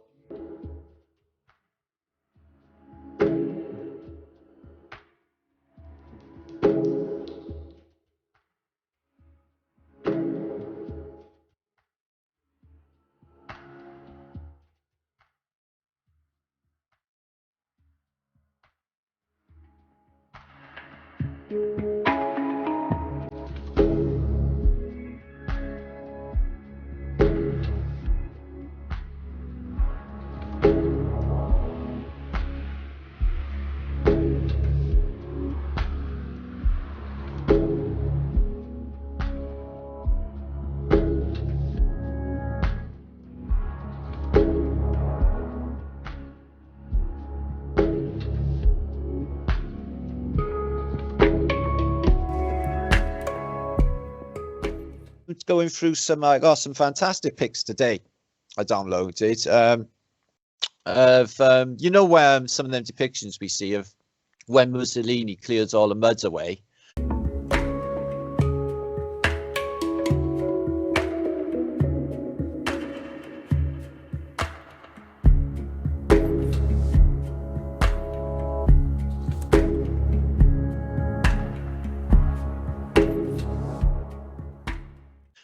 In the 1930s, so a small collection of some of them, and it's just like, what? And it occurred, in Rome. Yes, I've seen the film of that too. Yeah, that film. So it's just a few like choice little cool shots, to show like this place is just full of mud, and it was just, it is incredible. It is. It's just mad. And it occurred to me, like, they showed you this one pile, you could just see all the antiquity in there. I'm thinking, right, this was beside the Colosseum, so all that's just been like shot over with some tarmac in the modern day and a bit of earth. And it just occurred to me, all of the secrets that lay below these places, if you just dig them up, just wow. That's something that bothered me about Roman history, is they were always saying we found a Roman house or a Roman bath underneath a building. We have them here. And it kind of bothered me, like, wait a minute, why are all these damn buildings underneath other buildings? Why did that happen? And they never give you any excuse for it. They just say, oh, we're just built on the foundations. That's such horseshit. You just call it Rome. This classical world, this that happened, it's just, they give it a name. Literally a quarter of a mile from where I'm sitting is a Roman villa. I lost my drone there last year. Fucking thing. I blame the Phoenicians for that, by the way. So like, I'm in a place now, it's called Cairo. It's a Welsh name for fort or hill, as the Roman fort or hill was here. And everything in my area is like Roman. The city itself, Cardiff, is supposed to be after a Roman general. Everything in this place is to do with Rome, where I am, or the Phoenicians. Is that Jerusalem? So they got it more central there. On the map of Monday. Have I showed you or have you seen the Star Fort that is have you heard of the Lost Colony in North Carolina? Roanoke, right? Have you heard that story? Yeah, I know about that. Okay, I know about that. The story goes that they came over here and they made a settlement in Roanoke. Yeah. And then they went back and they left a group here, right? And then when they came back, they were gone. They called them the Lost Colony, right? Mary Celeste did, didn't they? Yeah. Okay. If you go there today and you go to do the tour, and they have a little play there and everything. They have the fort there, right? And if you look at the pictures of, you've seen it. Yeah, I looked into all of this a few years back, Renault. Okay. I covered it. I didn't do a vlog all about it, but I did include it. Well, let me tell you what I found on this thing. If you look at the fort today, that they say is the fort, they call it Fort Raleigh. If you look at pictures of it, or if you look at on Google, whatever, it is made of dirt mounds. Okay, and you know what we know about star forts? They're made of brick, correct? Yeah. Well, here's the catch. When I did the deep research on it, I found out that is not Fort Raleigh. That is a mock-up. They made that for the tourist trap. It's not real. But then they found a map in England recently, and on this map, it had a little piece of paper that was glued on top of an area that is about 30 miles northwest of Roanoke. Right. And when they put that picture under an X-ray underneath, you know what they found? A big old star fort.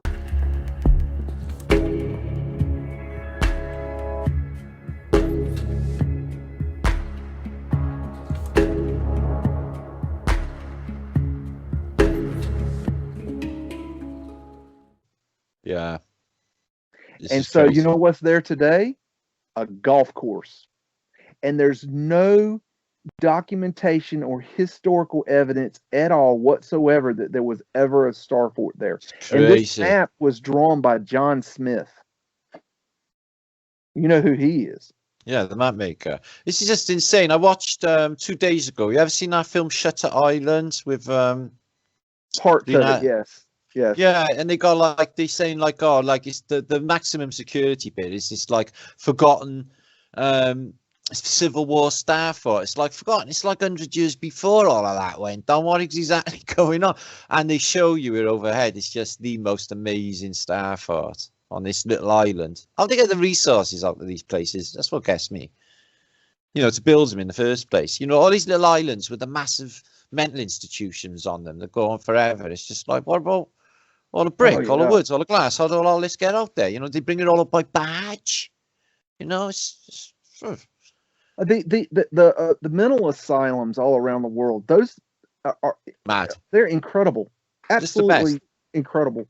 Yeah, it's just the one in Cardiff here where I am, Whitchurch Hospital's closed down, and it's just left like to ruin, and it is unimaginably big. It covers, I don't even know how many acres. You see it from, it's like a star above as well. It looks like a star shape, not exactly a star fort, but definitely geometry going on in it. What should we look at? What should we look at? Got so much to choose from. That's just incredible. I mean, cannons and bells. I mean, you know, bells. All this stuff is just. Well, I've been looking into shells now, and somebody made a real cool comment today, trying to work out what, like, you know, the allegory is for shells, etc. And I've been thinking about it. And there's a technology, you know, they are conductive underwater. You know, this calcium carbonate and. Somebody suggested today. What is that? Well, that's a crown for giants. Crown for giants. Oh wow! Yeah, I just got laying around in the Vatican. They do this. They do like giant things in the Vatican, just in your face, so you can go and touch these things, just to show you. I'll show you now. Yeah, I know. Jeez. This is crazy. So yeah, she suggested, what if those heaters are very interesting. Yeah. What if the shell was cloaking technology? I was like, oh, because they are hiding in the clouds. Like, so I was thinking, wow, what? Because like, I know it sounds crazy, but I like, you know, back about 15 years ago, myself and my wife seen a giant stadium-sized UFO. That's all I can call it. I'm not saying aliens. I'm saying a UFO. Right. Just like I could have thrown a stone at it. It was that close, right there in the sky. Yeah. And it just sort of just went off northerly direction, about a quarter of a mile.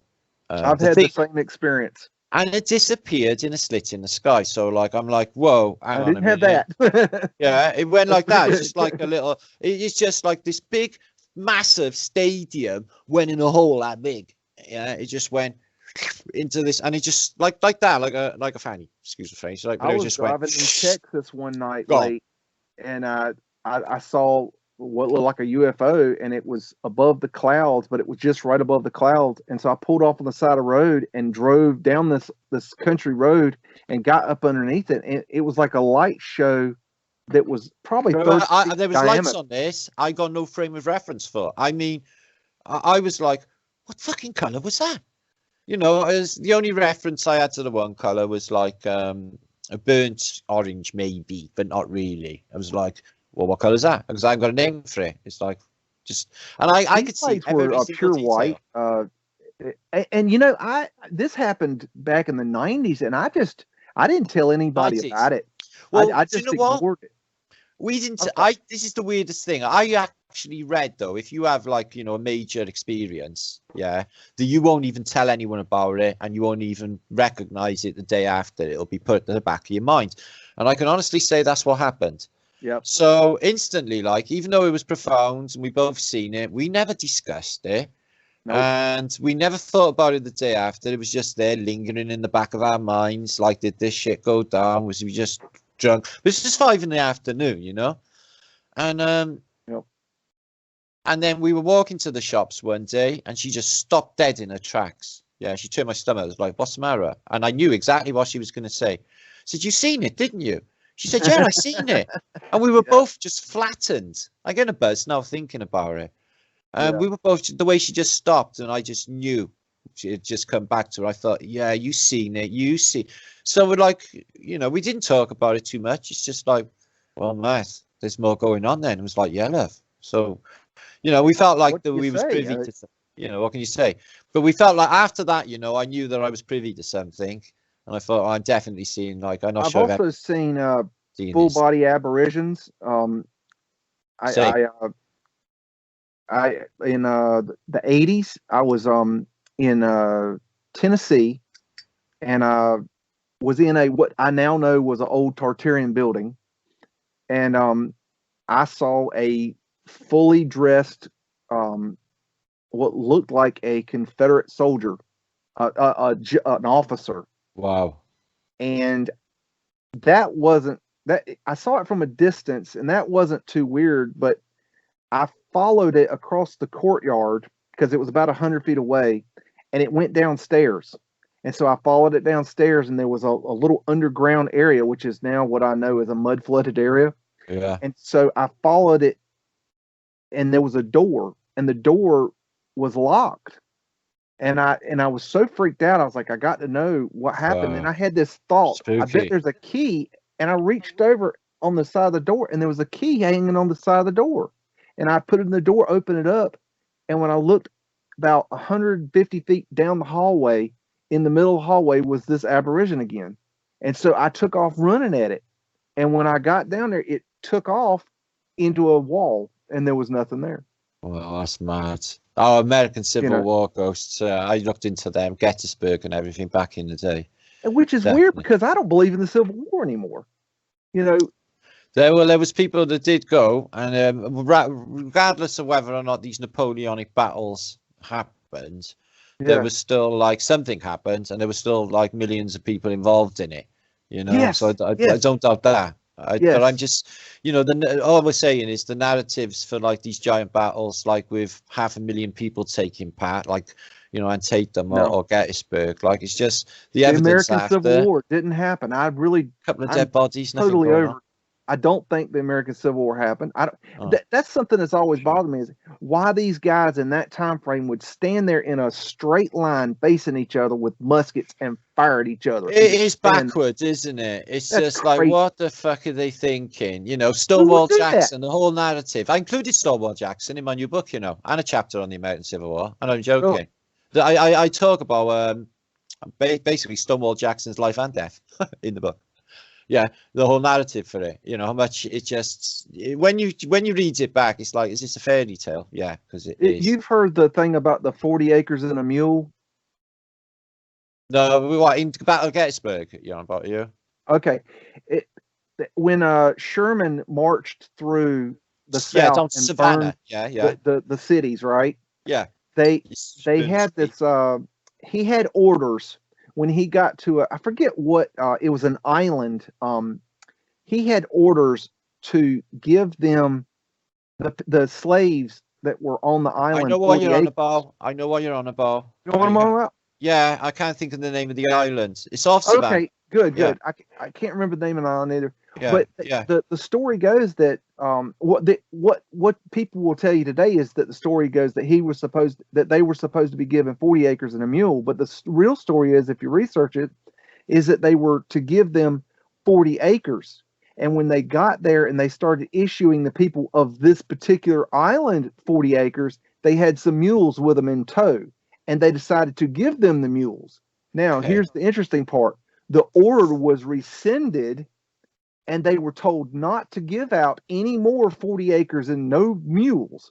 Okay. But still to this day, people believe that they're owed 40 acres and a mule. Wow. It's not true. Whoa, that's rough. That's crazy, huh?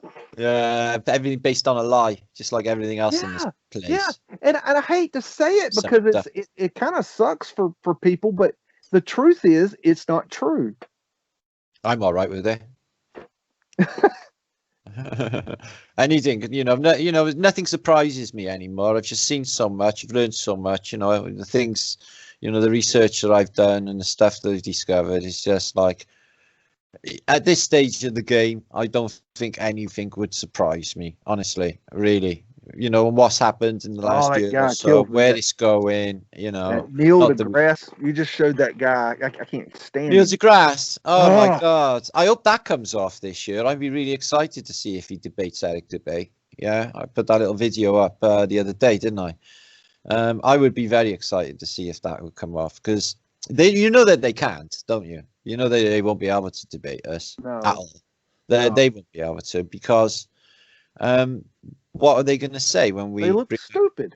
They're going to look really, really stupid, aren't they? And they can throw it. He just always goes to, he'll shoot off his mouth about, I don't know, Euclidean geometry, or he'll just chuck some fucking fantastical figures out there that no one can understand, thinking he's all clever and smug by doing that. Yeah.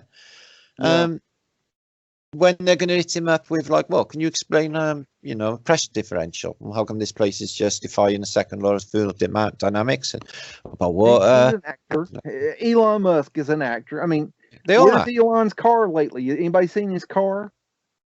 All of them. If it's in, this is the stage I'm at, right? If it's in the public domain, okay, for millions to see, they're probably not even there. You might not even be looking at Musk. Yeah, he don't look the same in any two shots. Yeah, this could be just a deep fake generated. You've image. seen the AI where they can have an actor looking like an actor, but it's somebody else talking and acting, and it looks real.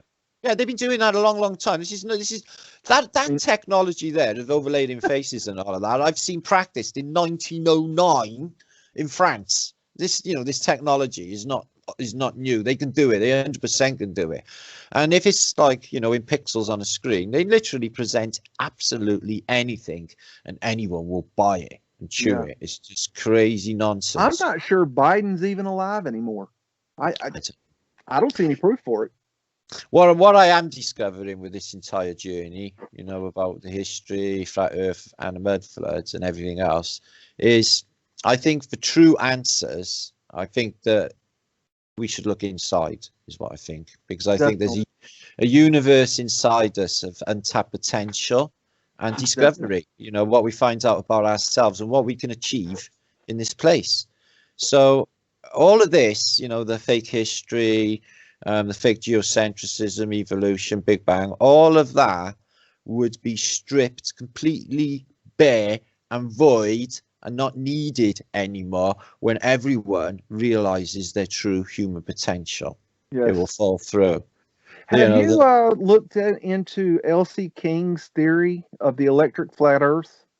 I know L.C. King. What's it based on? Circuit board cities, or it's just like Thunderbolt projects, electric universe? I'm not gonna try to explain his theory because I'm a dumbass when it comes to Well, I know where it comes from. He's pals with my friend Zachariah, who's in America, I think he's in your state now. So he's mates with Zach, and Cammy and the rest, and they're doing all work with. They got a Faricel there. They've got all sorts of stuff. They've been looking into light, which is fantastical. We know nothing about it, and it's a shame how little we know. It's embarrassing. That's a cool picture right there. I like that. Before and afters. Well, the basic theory is that the Earth is a battery, and that it runs like a battery and charges and recharges using the sun and the moon and the water and the ether and all that. Yeah, now, that's not a good explanation. LC, but I do know what you mean, and I do go along them lines of being self-replicating. Interesting battery. that it makes more sense to me. You know, if it's right into circuit board cities, you know, the whole mechanism would need to be charged up, wouldn't it? You know, right. So, you know, if it's going off of, I don't know, human resonance, this is what's happening here is science is just lied. And when they've just tapped the natural science that is there already, you know, what we need to harness. And the technology, believe it or not, is an inner science because all is mind in the first place. Yes. The technology is with us and the secret's with us, you know, so. Well, see, Martin, one thing that's helped me is that I studied spirituality from all around the world, every religion, every spiritual practice from all around the world. And so I use that in my studies and base everything I do from that standpoint and understanding of how the universe works, universal laws and all these things. And so the esoteric things come into play here. And it's really helped me, and I really wish people would go deeper, as you're saying, go within, and flush out instead of, you know, I make videos and I explain, okay, I'm looking at this here, and this is what this is, and this is what I think that is, and I point things out to people, and I'm trying to get them to look, but in reality, I want them to look inside and use their own heart to think it through, not their head, their heart. Yeah, I think that, you know, there's a parasite in this place, and I think that it possesses people, if you like, and it's prevalent. But I was discussing this only today, you know, somebody asked me, a lady actually asked me, you know, are we the descendants of Satan? What's really going on? I said, well, I couldn't really answer that, love. But what I can tell you is I think that, you know, that we are definitely in like the biblical narrative. You know, it seems to be all about what's happening now. So, you know, following the timeline of Revelation, say, and everything else, and they are definitely going out of their way to fulfill prophecy. There's no doubt about it. Then the players in said prophecy would be real. So I've been looking into the last week or so, I guess, the Archangel Michael. Okay. Now it seems like I go with electrical forces for angels, okay, and also demons, as Solomon's books show you, that the Solomon sigils for invocating these things are electrical, you know, forces out of geometry. This is how it all comes over. They use his words, they use his invocations, affirmations, etc., to get these things across the threshold from their realm. So somebody told me, makes a lot of sense now I think about it, that this entity known as the Archangel Michael, who is fighting for good, okay, because there's a spiritual war, okay, not unlike the beginning of that film with the Titans fighting and floating around in the air, you know, they're all battling away. Yeah. So, but there's like generals are gathering in their masses at the moment, because it's like basically this big holy war is in the background, is basically they're all on the front lines and they're waiting. It's all determines on what goes on down here right now at this moment, whether or not a human race is going to make it or break it, and they're really doing a piss poor job, so it's a bit worrying. So people who have been possessed, okay, you could say, or of being operated, okay, by the Archangel Gabriel, Michael. David Garn, who's the lead singer of Depeche Mode, although he doesn't know it. And Michael Hutchins, who was the lead singer of In Excess, was also, and he's also dead. And do you know what? If you play the video with David Garn performing on stage, and if you play the video of In Excess, say at Wembley, 1990s on stage, it is spookily, uncannily the same. They both exhibit Elvis Presley. Yeah, they got the Elvis going on. Yeah. So I'm thinking Elvis as well. Okay. I really am at this stage. But it's spooky because they don't look the same. They're not the same person, but they look the same. Their eyes are the same. And it's the same. You know, I can honestly say, watching the two separate videos, I would say, fuck me, that's the same person. Wow. Honestly. My first concert was In Excess. Oh, you lucky man.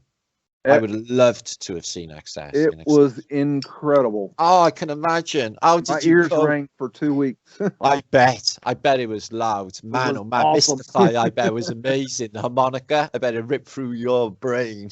Brian. Hey. Really? You've seen it in Excess? I'm so jealous.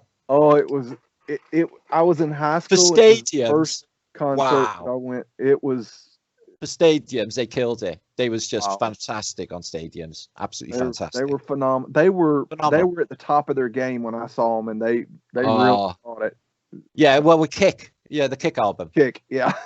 Brilliant. See, after that, like the second album, and then after that, he sort of like went a bit mushy, and then like he saw like he's on the drugs and everything went to shit.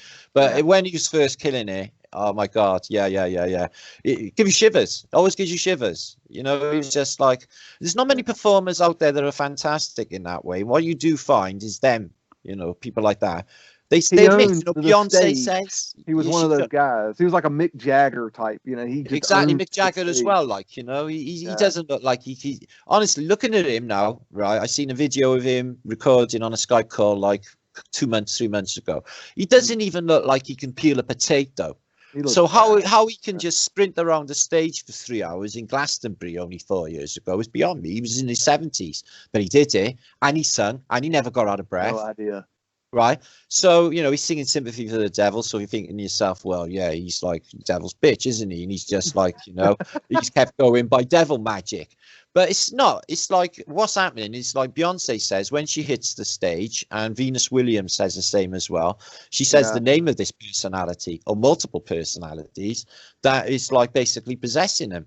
Beyonce has some sort of relationship. You can see it on YouTube. It comes in, and then she's like having an argue with it, and it goes away again.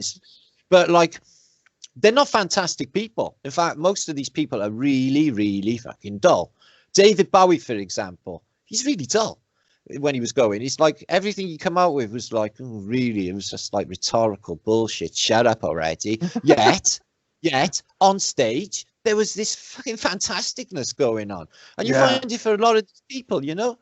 It's just like they just, when they're on stage, there's something channeling them is what I'm getting at. I had Britney Spears sit in my office one day, right across from my desk. For sure, for real. Yeah, for real. And she was. What did she say? Hit me, baby, one more time. Well, I'll tell you, it wasn't that big a deal, but she was coming through town on a tour, going from one city to the next, and she stopped at our office because we had a video conferencing suite that we rented out. And she wanted to watch her new music video. And so they rented the video conferencing suite for an hour. And when they got there, it wasn't time for the broadcast yet. And so she was walking through the building, and I was in my office. And next thing I know, I look up, Britney Spears is sitting at my desk on the other side of my desk. Did you say anything? She was real. I don't remember the exact words. She was like, she did ask where the bathroom was. I told her where that was. And she asked, she said, "What is there to eat around here?" And I started naming off things. I'll never forget it. I said, "And there's a Schlossky's Deli." She goes, "Schlossky's? I love Schlossky's." Oh, good job. I wasn't fucking there. Dear God Almighty. But you know, she was just a kid. she wasn't the crazy person that she is now. You find that like I find it really sad actually because somebody was showing me the other month, right? Miley Cyrus when she first come out was this beautiful sweet country girl. Yeah, it was just how lovely. And then 2 years on, like she's the whore of fucking Babylon. Yes, legs apart and coming out with all this disgusting stuff. Keep your eye on Grace Vanderwall. Do you remember her? Say it again. Grace Vanderwall. She won America's Got Talent. Oh, I don't know about that. Okay, this girl, she was like 10 years old. She won America's Got Talent, and she's really good. She's an amazing singer. But if you watch her today, she is going through the same kind of crap that those girls went through. She's going to be like the next kind of. They will. Yeah, they will. Taylor Swift and Britney Spears. They're going to screw her up too, and they're already starting with her. Sad, isn't it? It's really sad. What was the other one in the Mickey Mouse Club with Britney Spears? The other girl, Christina Aguilera. Christina Aguilera. Isn't it the same to her? She was all like, Mickey Mouse Club and all that, and then the next thing you know, she's the whole of Babylon. Justin Timberlake was in the same group. Yeah, exactly. Yeah, they were all in the same gang. Oh, and what's the other one's name? Justin Bieber's little girlfriend. The brunette hair. Yeah, I know. My son goes on about it. I don't know these people's names. Oh, he thinks she's glorious. I don't know. Shush. They do. I can see her face. I just can't picture her name. I can't remember her name, but she can dance. Famous. Yeah, she can. I've seen her dancing on a chat show. She can move. Can't remember her name. Don't worry. It's not Christina. It's not. No. It's not Christina. It's not Ariana Grande either. No, she's another one they've done it too. Yeah. And now Rhiannon, she started out a little bit sweeter. Next thing you know, she's the devil incarnate. Katy Perry. Oh God! Did you see her? I got a video on my computer. Did you see her when she cranked up in a bedroom one night? Yeah. No. I can't even believe that's the same human being that's on a stage in a stadium. Yeah, doing what she does. Because when she's just like lolling around in a gym jams in the bed, there's nothing special going on. That's just like any other girl you would see down the shops in the morning. And I'm not even joking. Yeah. She's all wigs. Yeah, but she's not like, she wasn't fantastic is what I'm saying. So she cranks up on YouTube, and my friend, right, one of the truthers, one of the flat earthers, Dan, says to her, the earth is flat. And she just clouds over and goes, the earth, it's flat, like that. The feed goes dead like a minute later, but we had time to grab it. I've got it, right? Story goes, is in the morning, they brought in Neil deGrasse Tyson in the morning to explain to her how it wasn't flat. Oh my goodness. Because millions of people had seen it. And it got taken off of YouTube. I got it, I downloaded it. That's crazy. That's just crazy. It's mad. Yeah, she just looked like really ordinary, honestly. Like she could be any one of our friends. People don't realize how much is scrubbed from our sources. Okay, I'll give you some examples of things I know that have been scrubbed. I saw a documentary in the 90s about how they were taking satellites and taking pictures of the Guatemalan jungle and down there in South America area. And Mexico, and they were looking at a phenomenon where on the satellites there would be trees that were maybe 20 to 30 to 40 to 50 feet wide, rows of trees, and then they would be really long, like miles and miles long, where they were raised above the other trees. And so they would go down and look at those areas, and they would find roads, and they were old Mayan roads. In Guatemala, you're saying, was there? Well, that whole area. Okay. They were looking at the whole area down there, and they were finding these roads. But the thing is, I've never been able to find that documentary again. That's one of them. Another one I saw in the 90s was a documentary talking about underground New York, and it was showing all this underground stuff in New York, well below the subway lines. Never seen it again. Another one is they were going to build a highway across the Bering Strait area. Yes. Have you seen that? Yeah, I've never on seen the that bridge. Yeah, I remember all of that go. You're supposed to have gone. You're supposed to have been a part of the Agenda 21. You know, it's supposed to be a super highway that ripped up through California. That's why they're clearing California with new weapons. Yes, yes, And they then are. all the way up through Oregon, and then going through the Bearings across this super bridge. And they were on about super highway, super railway, everything as part Yeah. of the agenda. So who even And then it knows? just disappeared. Maybe I it was can't- there. I don't know. It's incredible that they haven't done it when they can do it. You know, some of these bridges they got in like China and stuff. It's just Ha- they can Have do you it. heard the Harriet Tubman Underground Railroad theory? No, I don't know what that is. Okay, there is a quote by Harriet Tubman where this isn't verbatim, but she was talking in a quote where she was saying that when she worked on the Underground Railroad, that she never ran her train off the track, and she never lost a customer.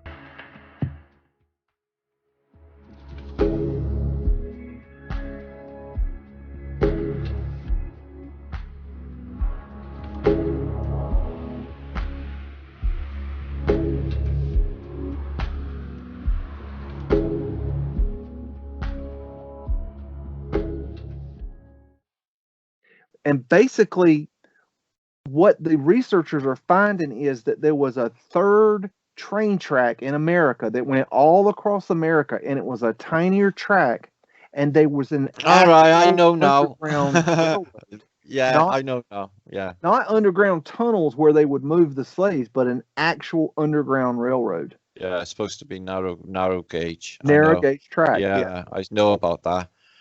Yeah, I didn't know a name, but yeah. That was time ago. I was looking into that. But trains are a definite part. You know, this infrastructure was there. It's fantastic across America. Absolutely. And the canals. All Look the how deep canals were here.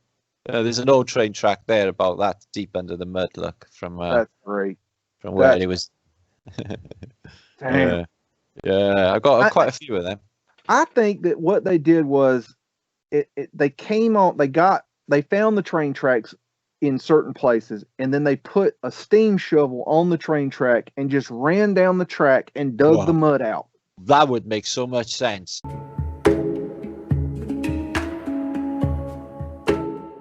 Dug it out. Because if you look at a lot of the train track areas, you'll see these. It's like they've dug it out, and they just kept digging out. And then you find pictures where they're actually doing this, where they're actually going down train tracks. Now they say, oh, they're trying to cut through hills and shit like that. I don't think they were trying to cut through hills. I think they were trying to cut through the damn mud. And I think as they were going, they were digging out the tracks. I love it. And that would work as well. Yeah. One of these things that bugs me about like some of these inclines, dugouts for the railway system in Britain is when you go through them into these tunnels, especially going up to like London, you think to yourself, there must be like 1 billion tons of earth removed from this section that we're going down into now. Just like they've removed all of this earth. And for every single railway and motorway in the UK, I was like, well, what did they do with all the access mud? Did they just sprinkle it around the countryside? Where does actually all of this go? Because it must. So then it occurred to me, like, that this is just an older system, and they were just like, digging out whatever was left in there. Same for the sewer systems as well. The underground. It just gets me, it drives me nuts actually that they basically build an underground in London before they concentrate on its sewer system. So let's just nail, a way of moving about, yeah, and then we'll think about all of the big stink. But first, 1836, let's get this underground underway. These buildings, these fantastical stations, and they're like just this, in France or Germany or wherever you in Britain, they're just beautiful. They're palaces. And they're massive. Look at Penn Street Station. It just drives you nuts, the scale. Crazy. So, yeah, they got to be there before. This is part of the old world. It surely is. You can see it anyway. And it's revamped. I got pictures anyway of them digging out an old London railway station underground. And they're saying it's all brand new. Yeah, the masonry is all stinking dirty. Looks 100 years old. You know, it's just like, you're just digging this shit out. You ever seen this place, Cannes, France? No. It's in the Pyrenees, right? Cannes, France. It's Cannes, France. it's all like empty now, you know. It's just like, but it was a stopping off point in a railway line through to Spain back in the day, and used by like millions, and it's like the longest railway station in the world. Yeah. It's just fantastic. If you're looking into Canfranc, it's just the most mad building, and the story behind That's it crazy. is just, it is crazy, because the story behind it is they put it in this most remotest place. That was its downfall, which is why it, you know, which poses the question, well, why'd you build it there anyway if it only had like X amount of years to be able to use? But I proposed when I talked about this that this is part of, like, you know, some sort of ethnic cleansing. I think there was people going through here. It's so out of the way you can't hear them scream, and it's on the trains. Yeah, they could just do something there and then with them, and they never get through to Spain or wherever they were going. So I think that was what was going on there, and they keep it empty. You get I have a little theory that maybe the Chinese workers were part of the crews that actually helped cover up the mud flood, because if you look in every city in America, there's a Chinatown. And then if you go through America, you get all the way to Seattle, there's a Chinatown. Yeah. And I'm wondering if maybe that's kind of the housing that they put them in as they were covering up the mud flood. And that's why we have so many Chinese. They didn't build the damn railroad. They fixed the buildings. Right. Well, I think you're onto something, definitely. I don't know. No. I think you're onto something, because they attribute the Chinese to building or digging out the coast to coast American railway line. Yeah. But if the railway was already here, but you know, what were they doing? You know, they are very industrious. I had this thing, you know, right. Well, they also don't speak English. Yeah, but I thought they were tunneling underneath us. I kept going on about it for years as well. I was like, do you know what? The Chinese are actually tunneling underneath us. They're listening. I was like that. And it was this film I seen back in the day when that actually happened. Like the Chinese spent. Yeah, see this thing here. They had this is a Turkish version, right? But they had one in America as well. Steam powered. Works on steam. And it would impale stuff for cleaning out the way. But in the American one was for buffalo. They would impale buffalo. But you can only use your imagination. It's a shiplet. It's got a little wheel house. It's a little ship. It's got plow there and that for whatever taking out. You know, use your imagination. I don't even know what that would kill. I think all the steam systems were in place. I mean, and that compressed air, you know, now I'm thinking about it more and more. It had to be, like that Paul Cook been saying, and these trains, you know, they're saying that they had cataclysmic events with these steam boilers exploding and stuff. But, you know, I reckon they could have tweaked this down and got it something else partially compressed. Definitely. Why wouldn't they? You know, they knew about thermodynamics. You know, this is how the whole thing works in the first place, the boiler system. So they knew about pressure gradients and that. I reckon they could have done it, you know. Do you ever watch that show on YouTube, Absolute History? Have you seen that? No. It's done out of England. You might like it. I get a lot of interesting little tidbits from that. And two that you should check out. One is where they talk about chimneys. That's real interesting. And another is where they talk about stairs. And talking about the stairs, you find that back in the 19th century, the stairs were built incorrectly, and people were having falls, and they were having accidents, and people were getting killed. So they had to go in scientifically recreate and figure out how to actually make the stairs for the proper size human being. And they went in and they took the stairs and they redid them and had to change the angle and the spacing of the footings and all this shit. But if you think about it, I don't think that's the truth at all. I think what happens is they came in and the stairs were for the giants. And when we took them over, we couldn't walk up the damn things. Yeah. So they had to tear them out and redo them. Yeah. And put these new stairwells in not the original. No, I definitely think you're onto something, and I would explain the banisters. I definitely think, and then the whole stairwell as well. So, you know, you've got to have like a 3-4 tiered massive affair put in its place. It's just like, why all of this space just for the staircase in these massive Tartarian buildings, especially stately homes and stuff? So yeah, that would explain, like, because they had a giant staircase when we first found it. We had to rip that out. We couldn't even get up to the first bit. The 12-foot doors on the front of storefronts. I mean, oh yeah, It's total horseshit. Why would you, if you in a day have a look where at you some supposedly giants, shall don't we? have air conditioning and heating, why would you want the biggest door possible to open and close, and where all the heating and all the cooling goes out every time you open the door and close the door? It doesn't make any sense. You wouldn't Yeah. construct it that way. Another thing is that if you look at the depth of, say, a standard city building is what, 75 to 80 feet deep. Okay. And then you got 12 to 20-foot ceilings. Okay. But if you're talking about light getting from the front to the back and there's no electricity, okay, you got to get light from the front to the back, which is why they came up with the transoms and the prism glass in order to bring in the sunlight and shoot it into the building. Love Goes it. along with the pavement light. You know, why would you build in a time of building like that with no electricity? Why would you build a freaking building, not just one, but thousands, I hundreds know. of thousands, where you can't see the back of the damn building? It makes no sense.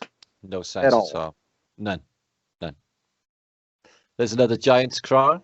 Yep. I had that in I got that one in my Giants video. I found every one I could find. Of course, I've collected down enough I could do part 2 of my Giants video. I've got enough info now.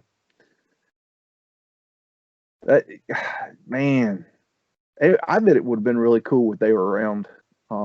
I think the last ones were bullied and just paraded around. You know, I really don't think they were respected in any way from what I'm finding. It always seemed to be the last remnants. I mean, Right. you know, Yep. even like I sort of knew a giant when I was in the Merchant Navy. He was a Dutch boy, just a hippie. He was really cool. It was really cool. But he was like touching 7 foot. It was just the maddest thing for him to even be on a ship. Yeah, he had to double over to get in under the bulkheads. It was ridiculous. I used to do some work for Shaquille O'Neal. Oh yeah. On his private house, and I designed his audio and video systems in his house. Should booby trapped on the shell. And he is a freaking giant, man. I know he That's is. a He is big massive. I know. I seen him next to George Bush. He was like literally twice his size, wasn't he? I'm 6'3", and I felt like a. Are you? Yeah. Wow, you massive cat, you. You're a I'm giant. 250, 6'3". Yeah, that guy, that 7 foot guy. I spent a day in Rome. We all went ashore together. First time I went to Rome, and he came with us. And well, he had the weed, so he was coming. Right. And everyone, it must have been awful for him, honestly. I was like, I really didn't like it. There was people like pulling one another and stopping in the street and staring at him. Yeah. Even children saying, "Mom, look at that man," and all. I was just like, ah. And you could see it was hurting him as well. He was embarrassed. You know, he couldn't like live beyond that. I was like, oh, that's freaking awful. I think the later ones, or the ones we have today, I think they have a problem with their genetics. But I think the ones that from these old pictures, I don't think they had that problem. Well, no, this guy, I think they were I real tell you giants. what, you're right, because he was 7 foot, but he was really skinny, and he had like just basically really, really long legs. Yeah. Yeah. Yeah, and it was like, oh, he was all disproportionate. It was like, but he wasn't like a proper giant. He was just really, really, really lanky. See, I think that's a combination of like a genetic defect from the mating of a person our size and a person their size. But these seem well formed, don't they? The giants in these, you know, they like don't look like the ones we know today. They look like normal, just big ass people. Yeah, just people. To me, big. He's more like that. Now this guy knows. Yeah, this lanky one's like that Dutch boy I knew. And I know from my research, he suffered from giantism, which is, I think. I seen that in a documentary about him. Yeah. He had a lot of trouble. Yeah. His name Arthur, I think, might have been. Like that. I can't remember. He was really famous. He was very very famous. Yes. Oh, I got one thing here. Have you looked into the history of the letter J? Yes and no. Go on. What have you learned? Well, you know, I came across it where I saw a video somewhere, and the guy was explaining the history of the letter J and how that the name Jesus couldn't have been Jesus. Oh no, I've done that. Yeah. Okay. because it didn't and exist. I just found it very interesting. And you do the research, and it becomes clear. Oh, I thought you meant the like etymology or the meaning of the word or what have you. Yeah, I know it wasn't. No, just the simplicity that the letter J is a recent invention. Yeah. Also, And the V so- with the Phoenicians, you know, the double V and for like and double V side to side, the W. Yeah. Yeah, it looks like W, but it's a double V. All of these things, even the M upside down, which is the upside down W, and they all introduced with their phonetics. This world now of the phonetics and property and corporatism and everything else that we're forced to endure in the place, yeah, all of that got to go. I'm thinking quadrophenia right now. Sorry. That is it. That's why. I know. That's BG Head, man. He just drives. He's there now, and he's Right off just the like edge.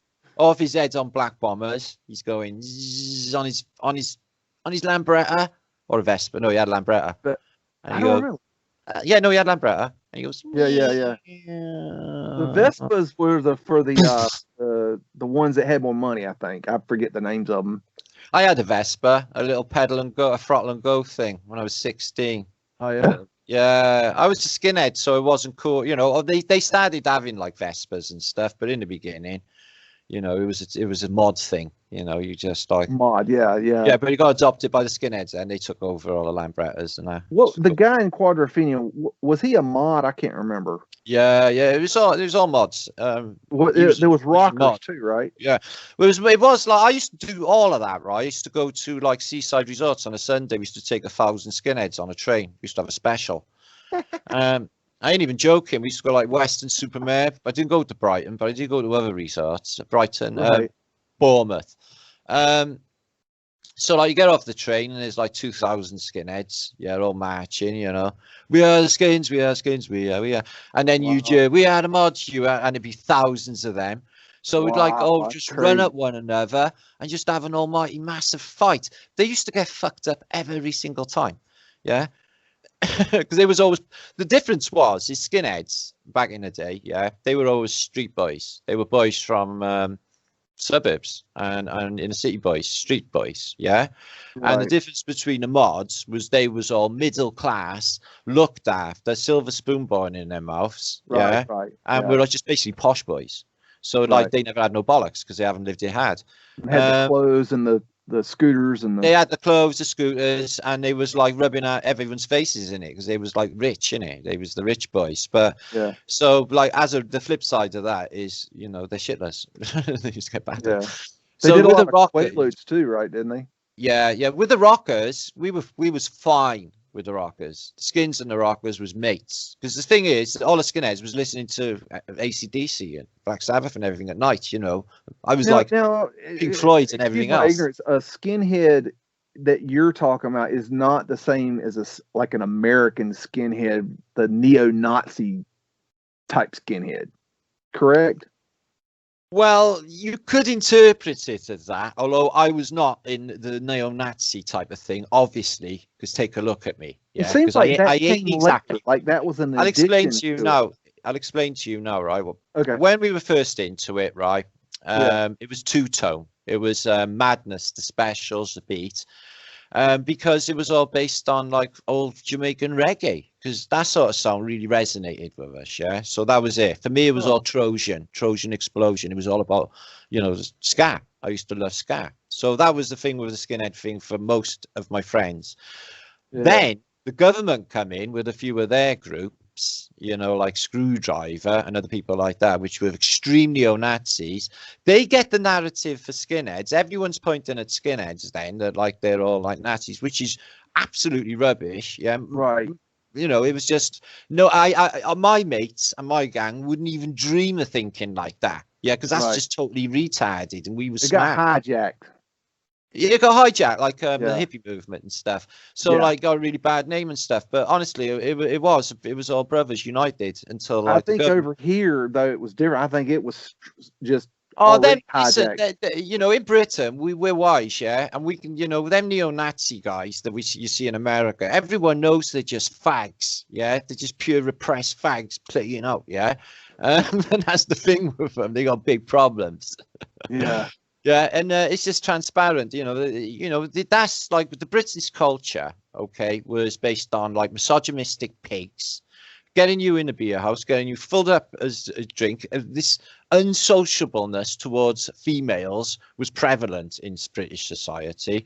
To be I've a pig, noticed that in studying British history. I've noticed that. when I was a kid, this was how it was done. Yeah, my saving grace is as I never had a father home, and I grew up with two women in the house. Yeah, Okay. so I never had that like psycho guy to come and do his narcissistic stuff, Yeah, which he's programmed into because I as well, yeah.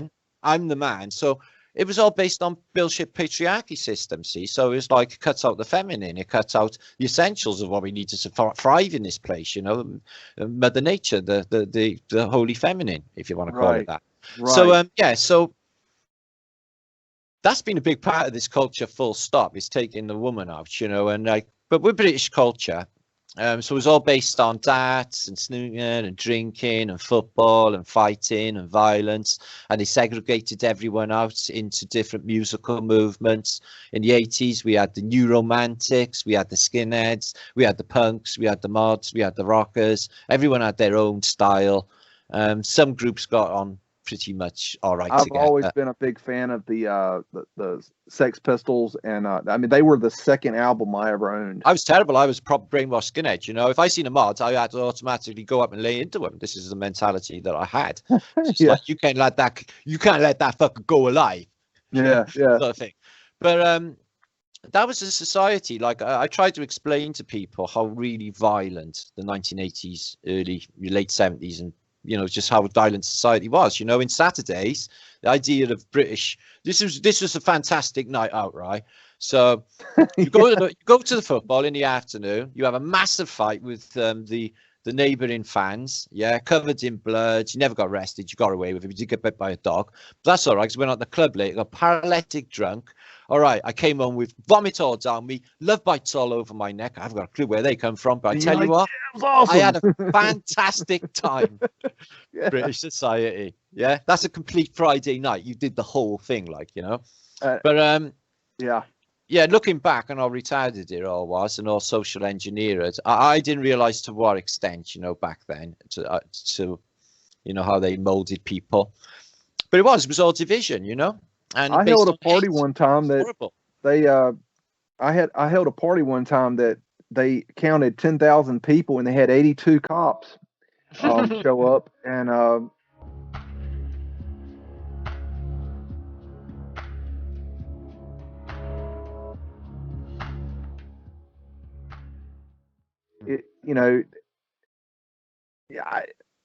that time I thought that was cool. I thought, drinking. Oh, we didn't get on with anyone. I went to a band dance. All once. that mess. I went to a band dance once, right? And it was like run by a load of farmers, and they had like the big barrels of cider, and they were giving it all out. It was great. Music really loud, lights, everything. So I'm just standing there, like, right, and I look over, and this guy is talking to the farmer and pointing over at me. And I was like, what the fuck are you talking about me for? The farmer, who was like built like this guy here, comes marching over to me, grabs me by the throat, and just dangles me off my feet like Darth Vader style, like just basically killing me. Yeah, I haven't got a clue what's going on. Okay, this is just out of the blue, and literally all my mates, which were only young teenagers just out of high school, like literally destroyed him, like literally took him apart. Yeah, it wasn't. He looked like Blob after what he'd done to him. Yeah, so all of the farmers came over like in an army. Yeah. And we was like literally just fighting farmers like for about an hour, yeah, until the SPG, the Special Patrol Group, came in with riot shields, hutting across the field to break up the massive riot that was happening. So that's what it was like. It was just crazy. Like, it was really, really, really crazy and violent. Like, there was people like my mate. Why don't we do that stuff though? I mean, because it was socially engineered into us, mate. Honestly, I think so. Because I mean, I would dream of anything like that. I wouldn't dream of anything like it. I wouldn't dream of anything like that now in the modern day. But in them days, it just seemed pretty normal to go to a football match and have a fight with, say, a Swansea fan. It's like. It was just didn't even think anything about it, and now it's just a completely different world. Everyone's just is not fighting for a reason. It's like a all of us against. It was like I said, it was all of those. You know, there was sectarianism going on with Northern Ireland and everything else, and the black people in Britain did not have a brilliant time in the 1970s in this country. You know, people were just even the television was bringing television series out, you know, to try and have a go. So the whole paradigm, you know, the comics on 8 o'clock television were just taking a piss. Yeah, it was disgusting. And so that was the culture we lived in. It was unwelcoming. It was scared of everybody.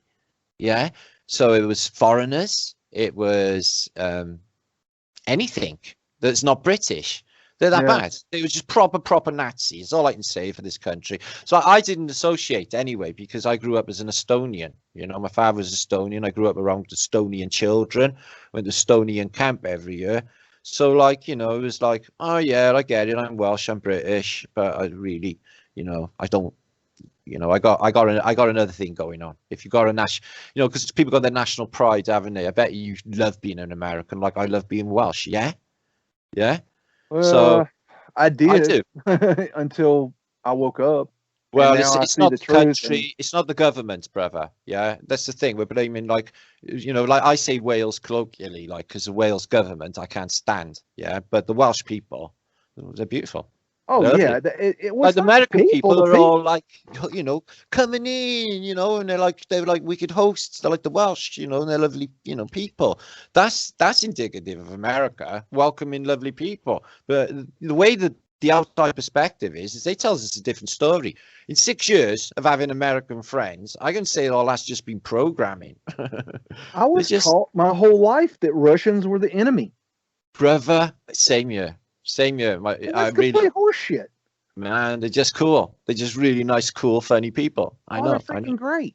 I'm so glad that I've learned, you know, more about Russian people and their culture and their history. Because I mean, they do not teach it here. I'll tell you that. They don't want you to know nothing.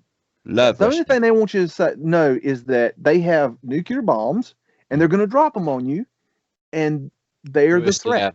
Yeah, that's the only thing they tell you, and it's not true. None of that's true. Oh no.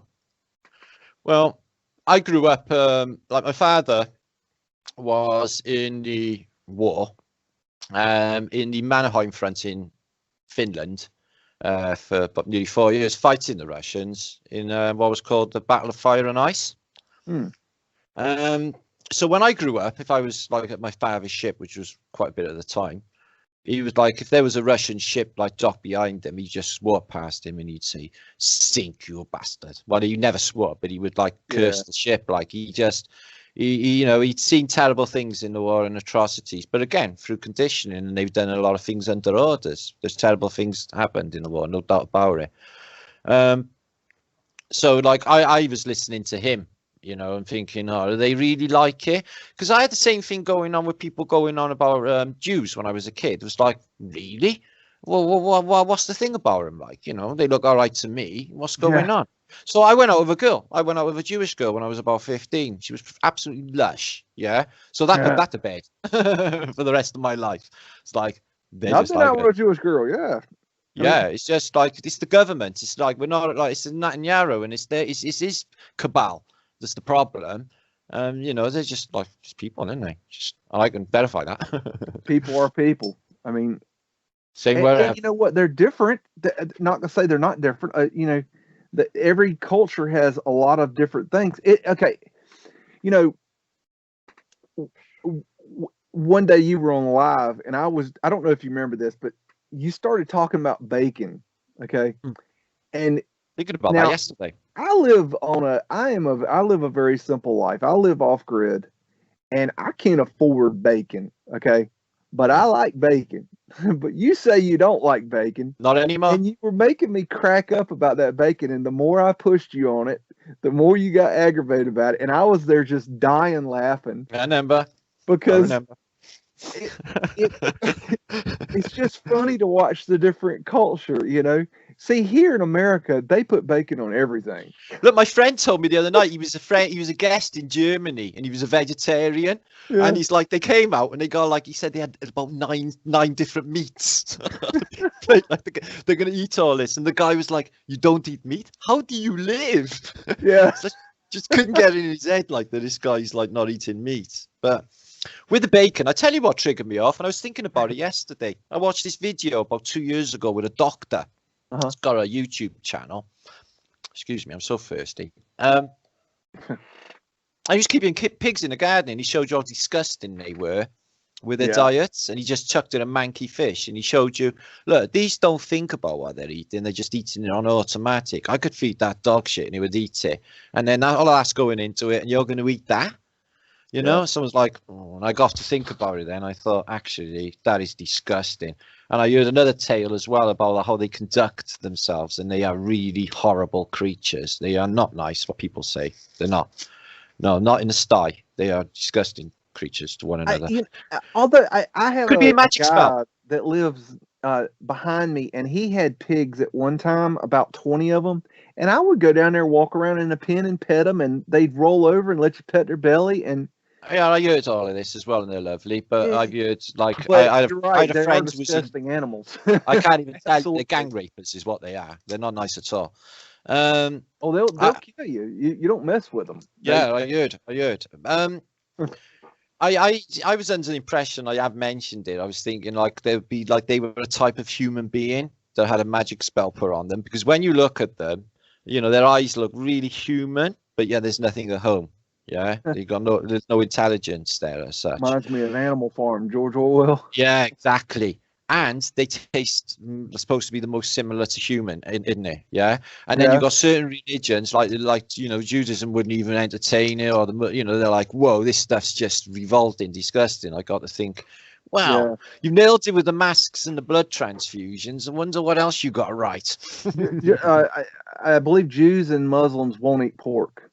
Is that correct? Yeah.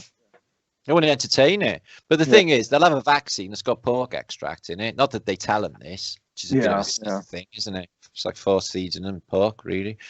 Yeah. So I'll pass on the vaccine, thanks. Yeah. So I to be honest, I accidentally ate pork about a few months ago in a Domino's pizza. I was like, oh, that was freaking lovely. Oh, that because I had pepperami because it was donkey, and I don't know what pepperami is. It's not pork, is it? I don't know. See? It's just I meat, don't isn't know. it? It's not even anything. It's just a meat. Yeah, I don't know what kind of meat. I think it's donkey. Donkey. I think so. I would love to be, if I could afford it, I'd love to be vegetarian, because I mean I would. I love vegetables. No doubt. Every vegetarian I know is not like, the thing is about like vegetarians, they do it because they want to be healthy and look healthy, but none of them fucking look healthy. Not as far as I can see. I think they're not doing it right. Well, it's, if they can get all the nutrition, and it's got obvious, isn't it? You've got to have a balanced nutrition. I don't know if raw vegans can, you know, give themselves complete nutrition with, you know, they're probably, I suspect, taking supplements. Yeah, they've got magnesium, and they would have to be, otherwise they would be vitamin deficient. You know, to my mind, like, you know, we had to hunt in this place, and we, you know, people kept chickens for a purpose, you know, and I don't like it that these are souls and then we eat them and everything else. You know, I got bunny rabbit just by here. You know, I love animals, but and I don't like the thought of them being murdered either for us to eat. You know, it's easy to separate when you go in a supermarket and see all these chopped up animals. Yeah, in a package. Yeah, it's already prepared. But like, I can't even do that now. You see, John, I can't even do that. I can't even look. I can't even, if I go in a supermarket, I can't even look at any of that. I'm like, literally, that's what my mind is thinking. Is I remember when I was little going in the fish market, and the you know, all the fish were lying there. You bought a fish with the head on it, the whole thing. That's how you bought your fish. That was the way it was. Yeah, same. When I was a kid, my mother used to fillet them. I eat fish, okay, because I'm like a really fish sort of person. I love all fish foods because I grew up at sea, and I'm very salty as well, so I like a lot of salt. Yeah. But you know, I'm not going to say like, oh, it's okay, they haven't got pain and there's trillions of them. There are trillions of them. I'm just saying. It's just, I think because all is mind, and I'm thinking that it's generating my machine, and I need it because, you know, in my Brian, I'm like holy character. I'm going to need to, you know, get my machine all right. My machine tells me what I need when I need it. Like, I don't eat chicken all of the time, like hardly ever. But back about 2 months ago, my body told me I required some chicken. So I literally sought after like a, you know, a free-ranged farm chicken, you know, which was beautiful, by the way.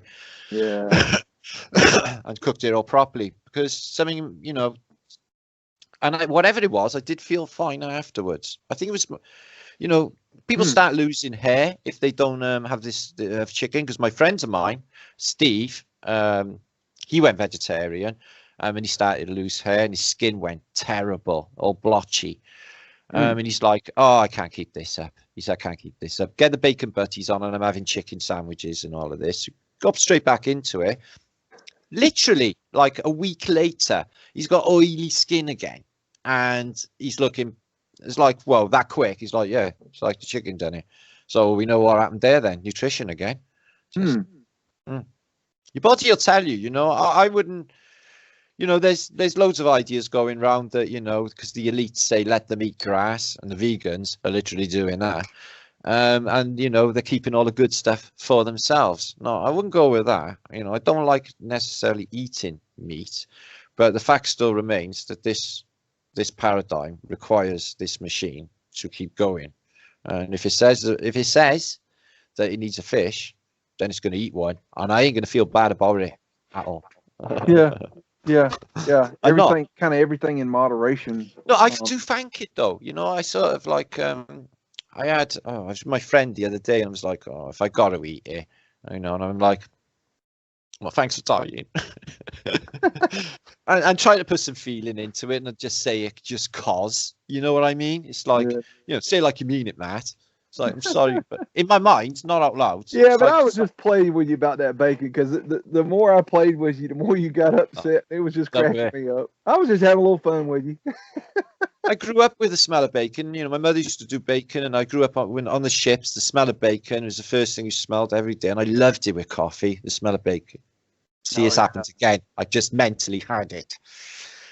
But no, I've changed that much. I would never have thought that I would have been like this. You know, I was terrible. You know, for, you know, cook breakfasts and meat pies and these other things they give us in Britain. You know, I've never had a meat pie. I've had a shepherd's pie, but not meat pie. Oh, I love shepherd's pie. Oh, I love a shepherd's pie. Oh, they're great. I haven't had well, maybe I've had one proper one, but you ever had Yorkshire pudding? You know. Yorkshire pudding. I've heard of it, but I haven't had it. Well, we have roast beef, right? Yorkshire pudding, and horseradish sauce, new potatoes, all of the stuff. And I tell you what, fabulous. I had a couple friends from England one time, and we were out drinking, and we got in a little heated argument, not a mean argument, just an argument over whose breakfast was better, American or English. And we were going back and forth. Some of that stuff y'all eat over there for breakfast, I don't know. I don't know. You have pancakes. I don't know what it is. Oh man.